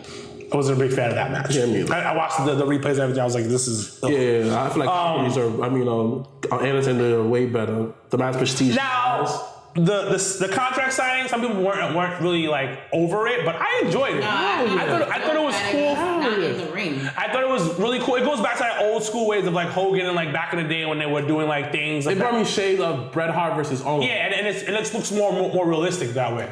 Yes. Yes, and when Shinsuke was like, his pen doesn't have any. It was like the pen doesn't have no ink type of shit. Like trying to like make it a longer thing, and then AJ's holding it and held back and he slapped the shit out of him. He didn't really slap shit him. He did like a this, like blah. Like, He hit his eye. 6 was like, oh my God. He smacked his eye. So it was cool. I thought it was really cool. He ran. One time I felt that he slapped him and ran. That's what it kind of looked like. I had to rewatch it. that is how did he He ran? did like this. He did like a bloop, and then the security came and swapped him up. He looked like he ran. But bro, like he's a wrestler. Why'd you need to swap him up for it? It didn't make sense. Like None of it makes no sense. Okay, how can one man be like 10 guys? Really? Right, like it was like 3 niggas on him, like hard, and it was like what, and no one's on Nakamura. So it was like, what? But Nakamura's not gonna bother anybody. My other up, surprisingly, when I agree with this, was the Sin Cara versus and Cien Almas tag. Yeah. You know how I feel about Cien Almas. I really like him as an in-ring personality. Love his look. Love how he is his valet. And I enjoy the segment. Like it's adding something a little bit different, a little bit of adobo to the mix. So, but it was a cool segment, and SmackDown was like whatever. Solid. So we'll see what happens. Sorry, because once again, next week is the going home shows for both Raw, SmackDown, and NXT. As we are heading into Money in the Bank next weekend, so it's going to be very interesting how everything just starts kind of finalizing, putting things together. So we're gonna go to our third new segment, which is SOS a Superstar. So SOS. wow. So funny because Kofi was not like Jamaican at all. Yeah. So I will give a superstar. Actually, those that are watching on the live feed, give me a superstar. Doesn't matter. WWE, New Japan, ROH, doesn't matter. Give me a wrestler right now to save, and I will tell the boys, and then they're gonna tell us how they would save them. All right, cool. So we'll wait like a minute or two. But I guess early Money in the Bank predictions while we wait for a wrestler. Any wrestler, does not matter. Who do you think's gonna win the women's Money in the Bank? I really think it's Amber Moon, man. Okay. I gotta go with Becky Lynch. Boring. We like Taker. Taker match be boring. No, she's boring. I love to Becky Lynch. They put on a good match. They did put on a good match, but she's still boring. Oh, okay. Black Wrestling Alliance actually said Rich Swann. Dang. So how would you say Rich Swann's career right now? Thank you, Black Wrestling Alliance. I have to say, Good one. talking to him, I don't know about so much I could say about this, but if he ever come back, he's gonna be good. And 205 how the way 205 is going right now, him on the roster, and now he's definitely unleashed how everyone else is. 205, make him champion, have a more meaningful run as champion. Because now 205 is way different, and now you feel like it's actual competition. So there's not much to do with him because we already have notoriety, and before he left, he actually was, he had to have the belts. There's not much to really save him from, but overall, I just make him 205 champion, make him have meaningful feuds with Mustafa, Murphy. Huh? Who's champion? Cedric. Still champion. Yeah, Cedric. Alexander. Him and Murphy good beef and stuff like that. There's mad different feuds. Okay, I'm gonna give you a different one because this one came through. Chuck Daddy 7 said Neville. Neville? So You take this And for one. those that don't know, Neville is still under. But they froze his WWE contract. They froze him. Completely froze, like ice spots. Omarion froze. I heard that, I was like, dang. he Froze can't his really contract, run out. so therefore he is unable to really do anything. So, what would you do to save Neville? So, I would have him come up to the main roster because he's a big dude. Like, he's short, but he's big. And he's strong as hell, supposedly. He benches like 405. Raw and Smackdown. I would have him come on SmackDown. But the way I would have him come on SmackDown, you wouldn't know who he is. So we'll have a mask. He'll be masked, all black. He'll start. I would have him, because I need him back on and I want him to be happy, I would shoot him, start feuding AJ. What it would be AJ's having matches and somebody keeps interfering.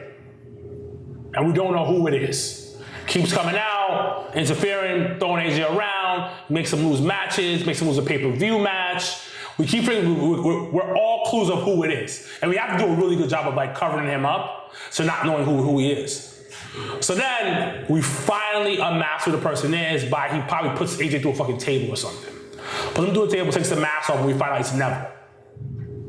Then Neville cuts a promo where he's like, I've been in the 205 dungeon for so long, I feel disrespected. I deserve to be champion. Kind of like we go off of it, and then we blur the lines, and we talk about his contract. That was Joker Flame. Let's get the fuck out of this now. We talk about his contract being frozen, and how he has no choice but to take the title. Now, we have him take the title. We have him take the title.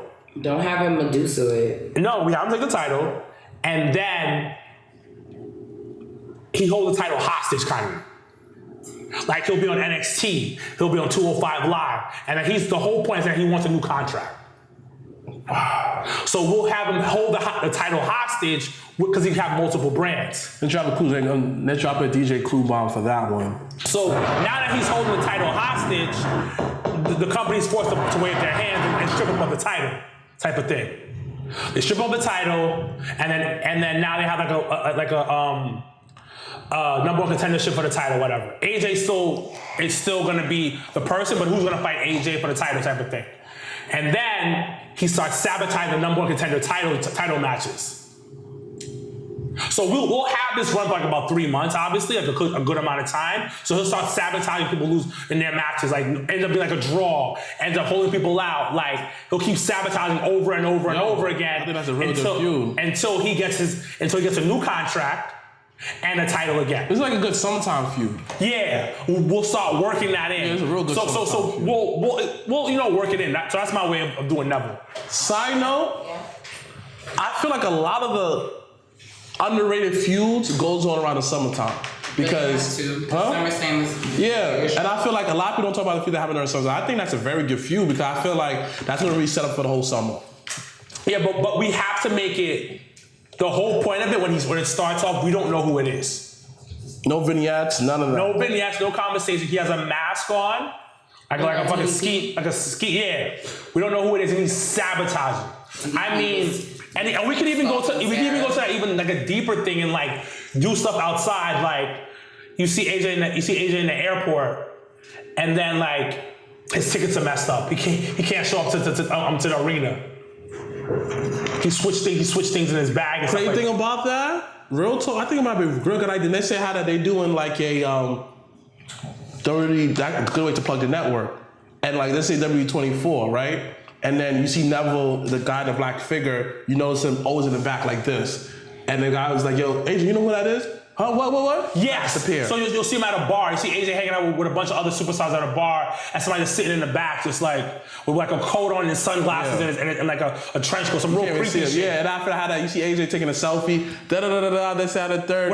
He's taking a selfie with a fan. Yeah. And then he's like, yo, you see that? He's like, AJ, what are you talking about? And then it starts driving AJ crazy. Like, yo, who's following me? Who's following me around? And it's to a point that we start working on the psychology point of the whole program. Like we did the physical point when he gets attacked. Now it's time to really tell a story of somebody following him around because he wants his title and be the big star. Like his contract was shitty. He felt. They froze his contract, so you're gonna freeze my contract? I'm taking the title. I'm holding it hostage. And the good thing about that is just like you can go so much deeper. Like AJ could be talking to Shane. Yeah, Shane, this, that, the third. And he was just like, what are you doing here? Shane's like, no one's here, AJ. What are you talking about? Yeah, and but it's the fact that, stuff like this is a good summertime feud. And then, like, for instance, you can pull up like a little sting. The arena goes black, you see somebody in an all-blast mask and just stand on top of the thing. Well, not like the... Yeah, but we're not gonna do that again. But please. Just standing there like, yo. Or then it close out. Like it's to a point that we pull a Wyatt type of situation, but we put this other psychological type of thing where we really fuck with AJ. AJ's going crazy. And to the point where like how he even crossed Brandon at the pay-per-view, he talked to Bray and Matt Hardy. No. This is my feud. We don't add nobody else. No. They're not adding them. It's just like because like Vinny, he talking to them this side and third. He's like, yo, Matt, you see it too? And Matt was like, nah, you must be crazy, AJ. And Bray like, it's like it's cool cross brand. They won't do nothing. No, but they talking to him like, yo, AJ. You're crazy. You're not seeing this side third. He's like, yo, I'm listening to this side third. It's not even, you don't even put that in there. You just have them two work a program and they work on the psychology of it. I know, I get that. I get what you're saying, but no, you just don't add anything else to it. They're not adding nobody. You're not listening to what I'm saying. I think this is my program. Huh? I say it's listening to you. Anything else? Yeah, that's it. Level because that just sounds ridiculous. How does that sound ridiculous? That sounds fire. It sounds ridiculous. I swear, y'all wrestling fans want good storyline, but when y'all get something very complex that make you sit there and must see, y'all don't want it. We have to realize that the average wrestling fan's attention span is low as fuck. No, because it has to be a happy middle ground, but to have something like this whole, like the greatest example is this whole AJ and Nakamura shit. I am ready for this shit to be put to bed. Because how they did it, how they presented it. They've been dragging it since April, and it is June. You could do. But the thing about certain ways you could do it that are great, and back in the day they used to really do it, and they used to kind of do it in a way where you didn't really have that concept of time. But this whole Asian and Nakamura. No, I get what you're saying, but it's like you can do a 2 or 3 weeks type of thing. Yeah, and on top of that, that's why the whole AJ and Nakamura thing is so bad because are the matches. It's not like the whole. Think about that. Because it's terrible. Because it's not terrible. It's just terrible. The matches. The matches are terrible. Right. The build-ups are terrible. Like I don't care what anyone said. The build-up is pretty good. It's just that the matches in between look like. Are you serious? But the fact that how that. In order to have a good match, you gotta have a good build-up. And I think what I'm trying to say is that we don't have a long run, but we do a couple of weeks of it. Yeah. So we have like different parts of it. Yeah. Like the thing with the AJ and Nakamura thing has been the same thing. Exactly, but in between there, everybody say, "Oh yeah, I like the fact that Nakamura said that no English." The whole little backstage contract signing, that was a good touch. The fact that how that like little touch, like he had a tag match with the They're not doing enough of that though. Exactly, and that's the thing. Like the whole little like that stuff. So that's why the build up has been. But they have a lot of good moments, such as you watching the next, Carl Anderson takes a kick. The next, AJ like, oh shoot, that was little. They had a lot of great moments. They had moments, but the thing about it's not consistent moments. But in terms of it's like one moment here and then one moment very. They have those moments, and then they have the match at Backlash, and it was a trash. Then it was the same. They did the build up from when Mania ended to the greatest, fakest Royal Rumble, and then the match was trash. Like, in order to have a good match, you gotta have a good. I mean, all I'm saying is this way: we sat through way worse stuff through wrestling. Way worse stuff. But we don't want to sit through that all the time. Way longer. All I'm saying is this way. Reason why I'm so patient with all of this way, because I literally seen people went from literally nothing to become very high up in the car. The Miz, this man got crapped on. Patiently waited for him. Now he's the man that, everybody wants to be WWE champion. Everybody says that. It's not the same thing. But no. All I'm saying is the reason why I'm so patient, because back to my track, I'm saying that, like, we watched The Miz. Everybody said that, get the title off of him. Now he's saying, put the title on him. Patience. It's different, though. That's a different story. So that's a whole different concept. No, I'm saying that this is why I have so much patience with these storylines. I understand that, But it's a difference between a storyline and an actual superstar. Okay. So it's totally different. All right, so we're gonna move on to our second to last segment. I'm bringing back an oldie but a goodie. We're gonna play Would You Rather. So those that are watching the live feed, you can answer below in the comment section. Thank you, Chuck Daddy 7 for telling me the counts are winning. I checked it myself as well, so just keep us posted as we go along. So we have 5 topics that we're gonna go through. You guys are gonna tell me which one would you rather. Those that are watching on the live feed too. Let's stop. I know.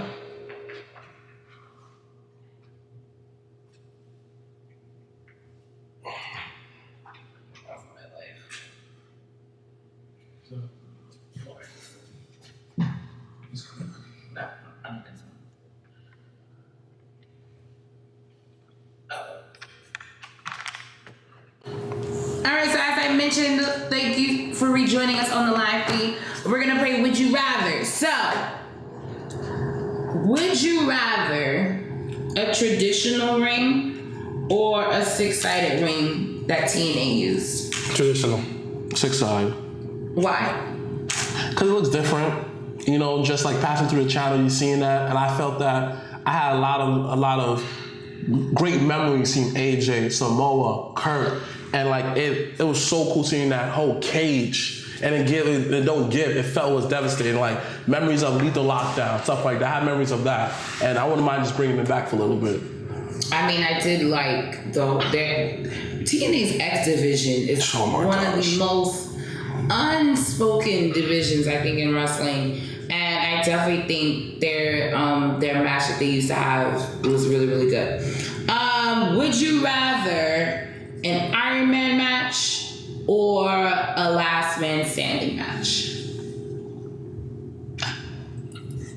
You?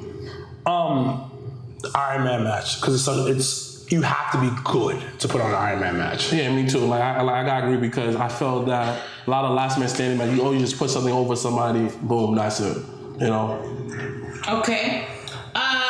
this is where I said, wait a minute. I know. Would you rather, and those are gonna watch on a live feed, this one's a goodie too, so we want some answers.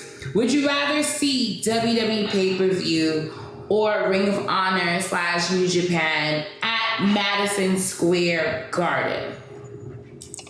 So live, this is just me live. I'd rather see ROH New Japan wrestling. Yeah. Because of the feel. Yeah. Now, if I'm watching on TV, WWE pay-per-view on Madison Square Garden. Of course, like because you have the nostalgic feel, nostalgic feel and stuff like that. But I prefer if I'm sitting there live, ROH and New Japan wrestling. All right.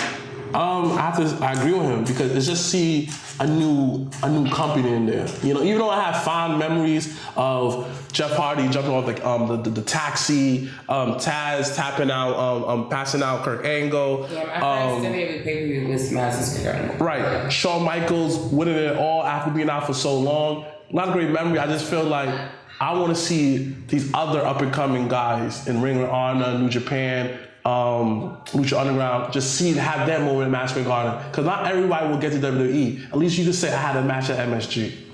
Okay, well, we'll bring into a little bit of a discussion because as I was at Ring of Honor's TV taping this weekend, Cody worked the fuck out of us. I swear to God.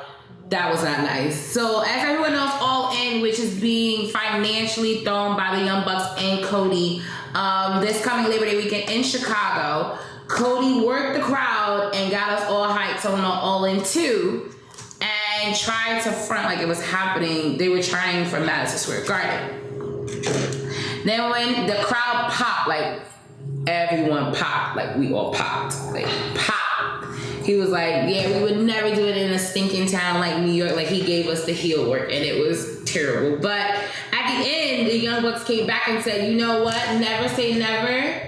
Kind of work the crowd again, getting our hopes back up about Madison Square Garden because you never know. And ideally, it's been coming a rumor that, MSG got a bit of a bone to pick with WWE because not only the last few years, WWE has been primarily in Barclays. I think they definitely took the last straw with this coming SummerSlam that all other events, Mania. So WrestleMania 35 will be here in New York / New Jersey. But I think MSG's last straw to kind of be like, what the fuck's going on was knowing that all events besides WrestleMania will be at Barclays for WrestleMania weekend.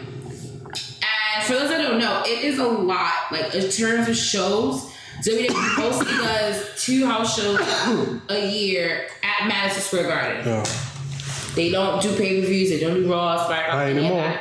And it's mainly due to how much it costs to actually run a show at Madison Square Garden. So a lot of, not even WWE does, a lot of musicians do it. They rather do fucking City Field versus MSG at this point. So what are your thoughts on a possible All In 2 being in an arena like Madison Square Garden? And do you foresee in the future WWE going back to MSG if, the cards are pulled in a certain way? Yes and yes. Like I said earlier, it's good to see guys see All In 2 in an MSG. That'd be a great look for them. Yes, because think about it. Right now, they're just going through like a really bad patching relationship right now. WWE saw something real shiny, so like a nice thick girl over there. And, right now, WWE's having fun. But most likely, Barclay might burn them somehow and go run back home to MSG. Definitely don't think Barclays is going to burn them anytime soon.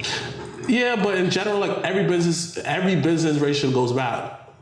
So it's just like it doesn't go bad. It has like a sour patch. Now, right now, they're just kind of beef. Right now, they're gonna go right back to it. I'm not even worried about this. It's not even so much of beef. It's just so much of just financially, it costs a hell of a lot to run an event at MSG. You got to think of the people working, how long they're gonna work, and things like that. There are only certain specific events that actually work at, that happen at MSG. But again, it all go back to this way.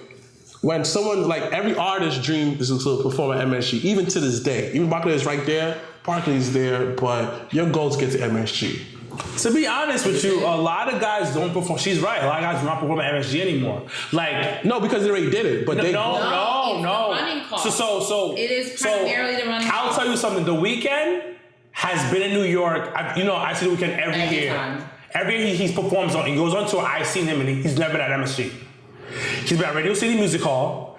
He's been at the there's a amphitheater in the Bronx. He's performed there. He performed back-to-back nights at Barclays Center. But then again, Blacc had better acoustics. So there's a couple things. Barclays is new. Of course. And it's so easy to get to. Yeah. It doesn't matter where you're going, where you're coming from. The only person that's pardon me, it's a little difficult is from Jersey. Yeah. That's the only one you can be like, yo, you might have, but the thing about it, if you really would think about it, it's really not that hard either. Yeah, MSG is still accessible too. Yeah, but I'm just saying it's new. Like you said before, it's new, it's shiny, looks better. And they're probably working out fucking deals over there. Yeah, they do. The only thing that didn't work out at Barclays Center was hockey. Because they're not built for hockey. No, a lot of fans didn't want to go all the way to No. The arena itself, like even the scoreboard is not centered. Like there's a lot of logistics. And why hockey doesn't work. The way that it was. No, and on top of the fans wasn't going there. No, I'm trying to tell you, like I know hockey fans. I know hockey fans. They were saying because the way the arena is set up, there's too many blind spots in there, so you can't really enjoy the hockey game. So that's why MSG is so big with hockey. That's why the Islanders moved back to fucking Long Island. Barclays is new, and it's set up for shows and basketball. It's set up for that. Like when it was built, the owner was like, we're gonna build it for shows to be a big thing over there. And the thing about it, they were working contracts out.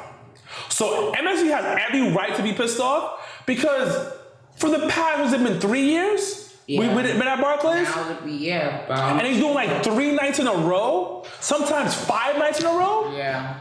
And now one thing you have at MSG. Yeah, and then it's like, not having one thing at MSG, and it's like, okay, fine. You don't want to do it for some extent, but then you're gonna basically do WrestleMania in our backyard.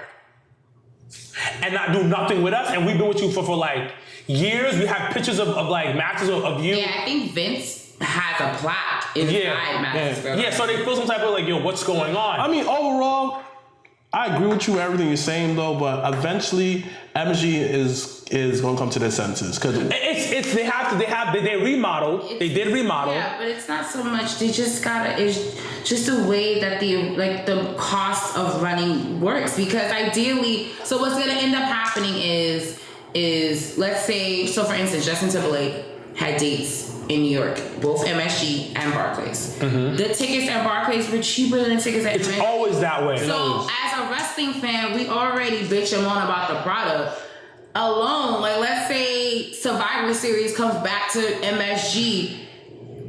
Tickets can start at, how Raw goes back to MSG for like one show or something.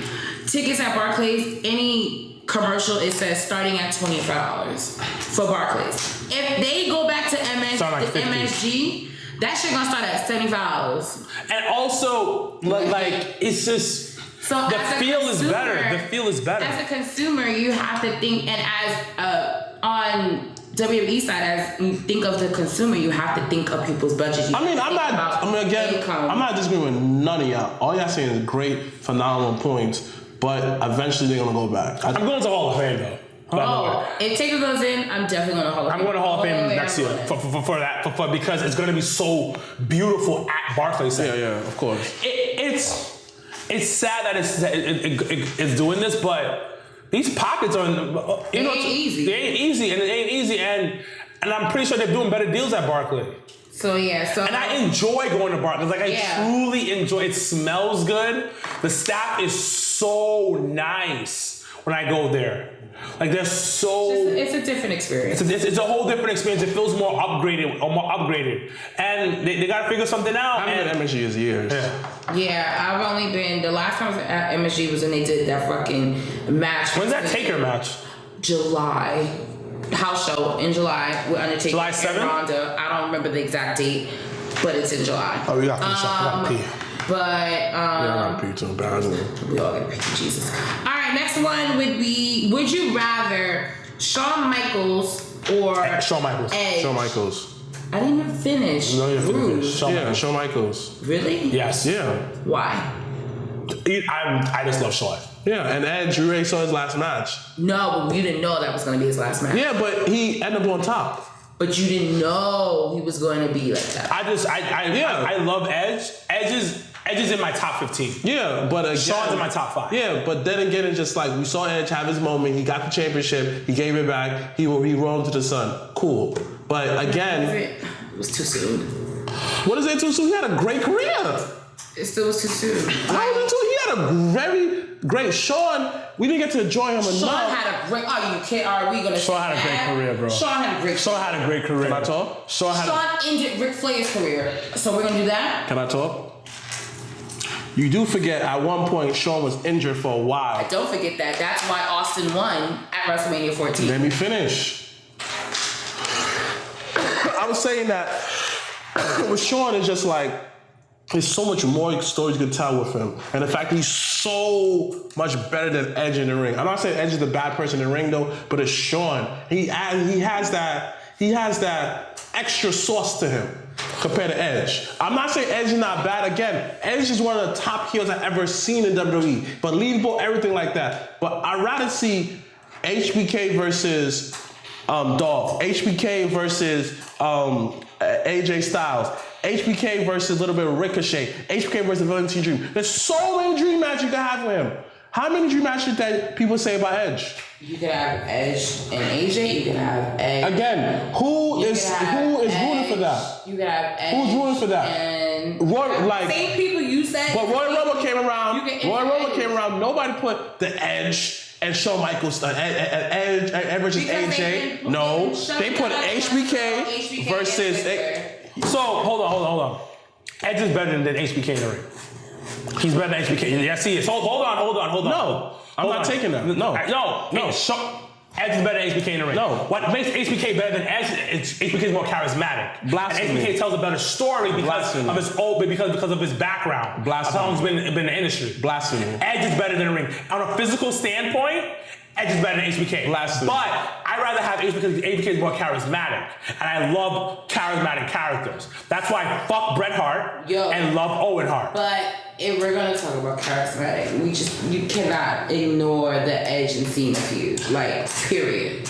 I'm not. Nobody's ignoring that. Nobody's putting him down. But we just prefer to see Shawn. I'm not saying because I have a special place in my heart for HBK. That's right. So I prefer HBK. Point of having the conversation. I prefer HBK, and I just enjoy him a lot better because he's smaller, so he can do more cool things. Now, on a wrestling standpoint, Edge is better. Nope. Edge is a better trained wrestler than HBK. Nope. I'm not taking that. HBK goes off his charisma in the ring. I'm not taking that. Nope. All right, go ahead. I mean, the guy that his favorite move is a super kick, so I don't think he would ever disagree with. No, but I admit that out of this people, I feel like who's better than HBK, but I don't think Edge is better than him. Edge is better than him in the ring. No, I'm just saying that. I'm not just like Edge is more athletic. But like, don't make me seem like some kind of super fan for these people. I'm just saying overall though. But listen, it's okay if you were all I'm saying is that no, because like a super fan is oblivious to stuff. When it comes to the Knicks, I'm a super fan. I'm oblivious to everything I'm supposed to say about the Knicks. But I mean, you sitting Let here me finish. saying Let me finish. Edge isn't better. Again. You're really super fanish.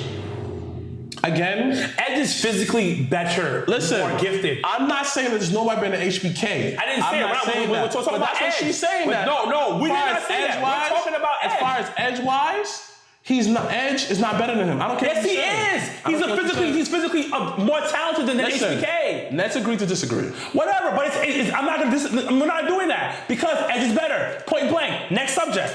Why you always have the last word? Because I had the last word. Get over it. I agree with you. And you just said the same exact thing. I don't care no more. All right, last one. Leo Rush. Would you rather an NXT or 205 Live? Put him on 205 Live. Yeah. Fuck. Why? They need them. Exactly. And the match you can have in there with people who not under like still training, people are way past the training stage. What do you mean? There are people, and y'all know I'm not an EC3 fan at all, but there are niggas that are in But there's more people who don't need the training and 205 Live. But you're saying that those that need the training are in NXT, yes or no? I'm saying this way. There is more people in developmental NXT. 205 need him because he's only gonna be on TV way more often, and the fact that he's young, he has that young face. I don't know how he's on the mic at all, but to see him on 205 every single week. Those guys on 205 ain't that good anyway. Huh? Those guys on 205 Live ain't that good on the mic anyway. Yeah, but like overall, to see him mixing up with Mustafa, all these other dudes, and these constant matches, and come on, I'd rather see that. And NXT is just like this. So you'd rather see him be stuck on 205 and squidged somehow in an hour show versus being on a brand that is weekly as well, but also has pay-per-views and things like that where he can have a little bit more of an exposure. Again, we agree, 205 Live. They should do 205 more 205 Live house shows. Exactly. I'm not to say that they don't. No, I'm not saying they should legit do small arenas. My only issue with 205 Live is just it's the opposite of what you're saying. It's the roster. Like you're saying, like Mustafa Ali, you're saying Cedric Alexander. Like you have to remember, unless they're gonna continue to build 205 Live to add another person to kind of. And you do forget that 205 actually be on pay-per-views too, right? They be on the pre-show. But it's barely. What they should do is shoot like a separate brand.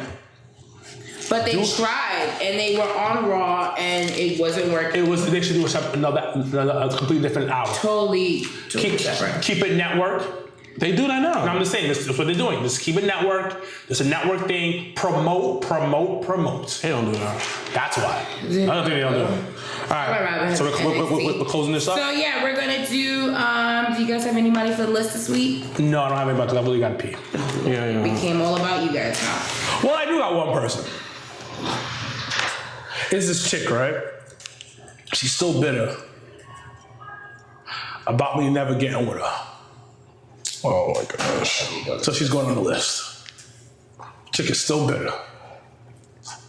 Still bitter. Do I remember? You absolutely know her. I'll tell you later. Wow, it just popped in your head. And we can move on. The Mets are going on the list this week because That suck. I went to, it's not just y'all, I went to the Mets game with my job today in real lifetime.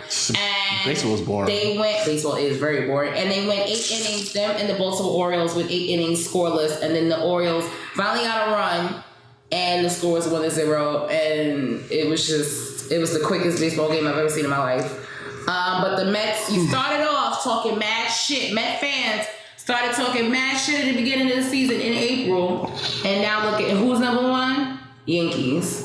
So on that note, I want to thank everyone that's been watching on the live feed. Really appreciate it. Be a fellow jobber. It is not always a negative thing to be a jobber. Drop on Cool's Bomb for being a fellow jobber. As we have officially made our way to ProWrestlingTees.com. So you can buy, if you've seen the logo of all three of us reenact DX, it is available on ProWrestlingTees.com/The Jobber Tears Podcast. So you can purchase your shirts.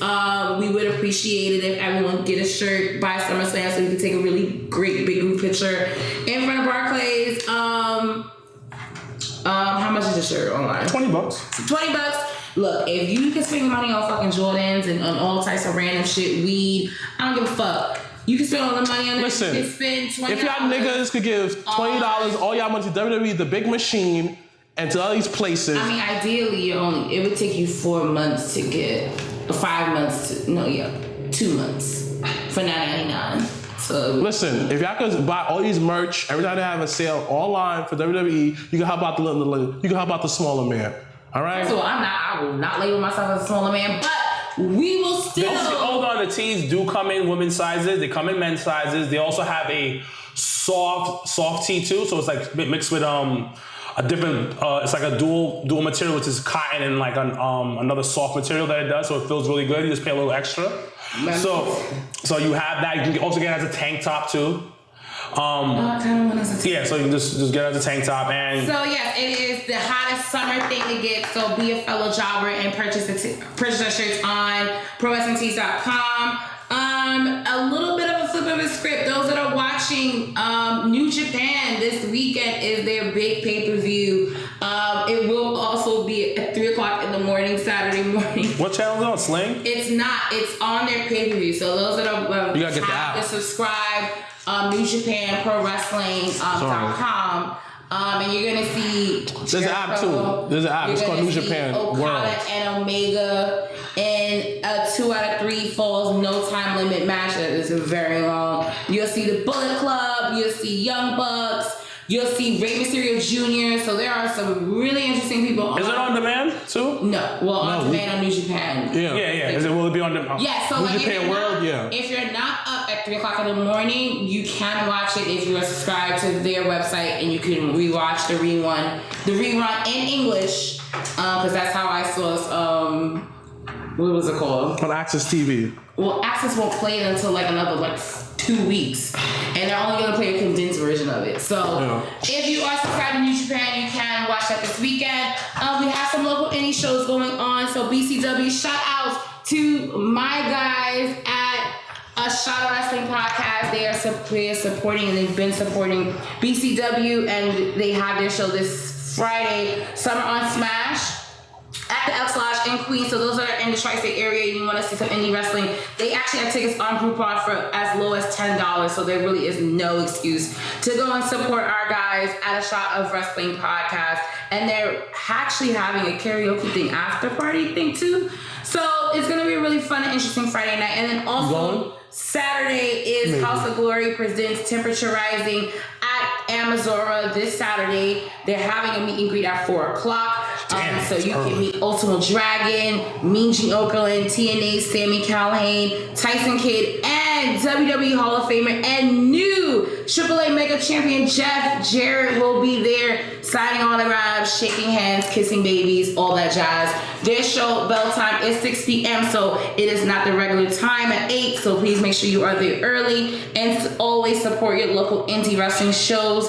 As we are coming to our final countdown of Money in the Bank Jobber Tears podcast, and Yup, I Like Wrestling presents the Money in the Bank viewing party, which will be at Legends. Starting time is actually 7 p.m. So pay-per-views will now be from 7 to 11. So please make sure, and the pre-show will be at 6 p.m. So please make sure you are there. Follow us on Facebook as always, Jobber Tears Podcast, Twitter, Instagram. As you guys always know, I am Janelle from HR here with Sir Wilkins and Mr. Blacc. #Black Excellence, #Brown.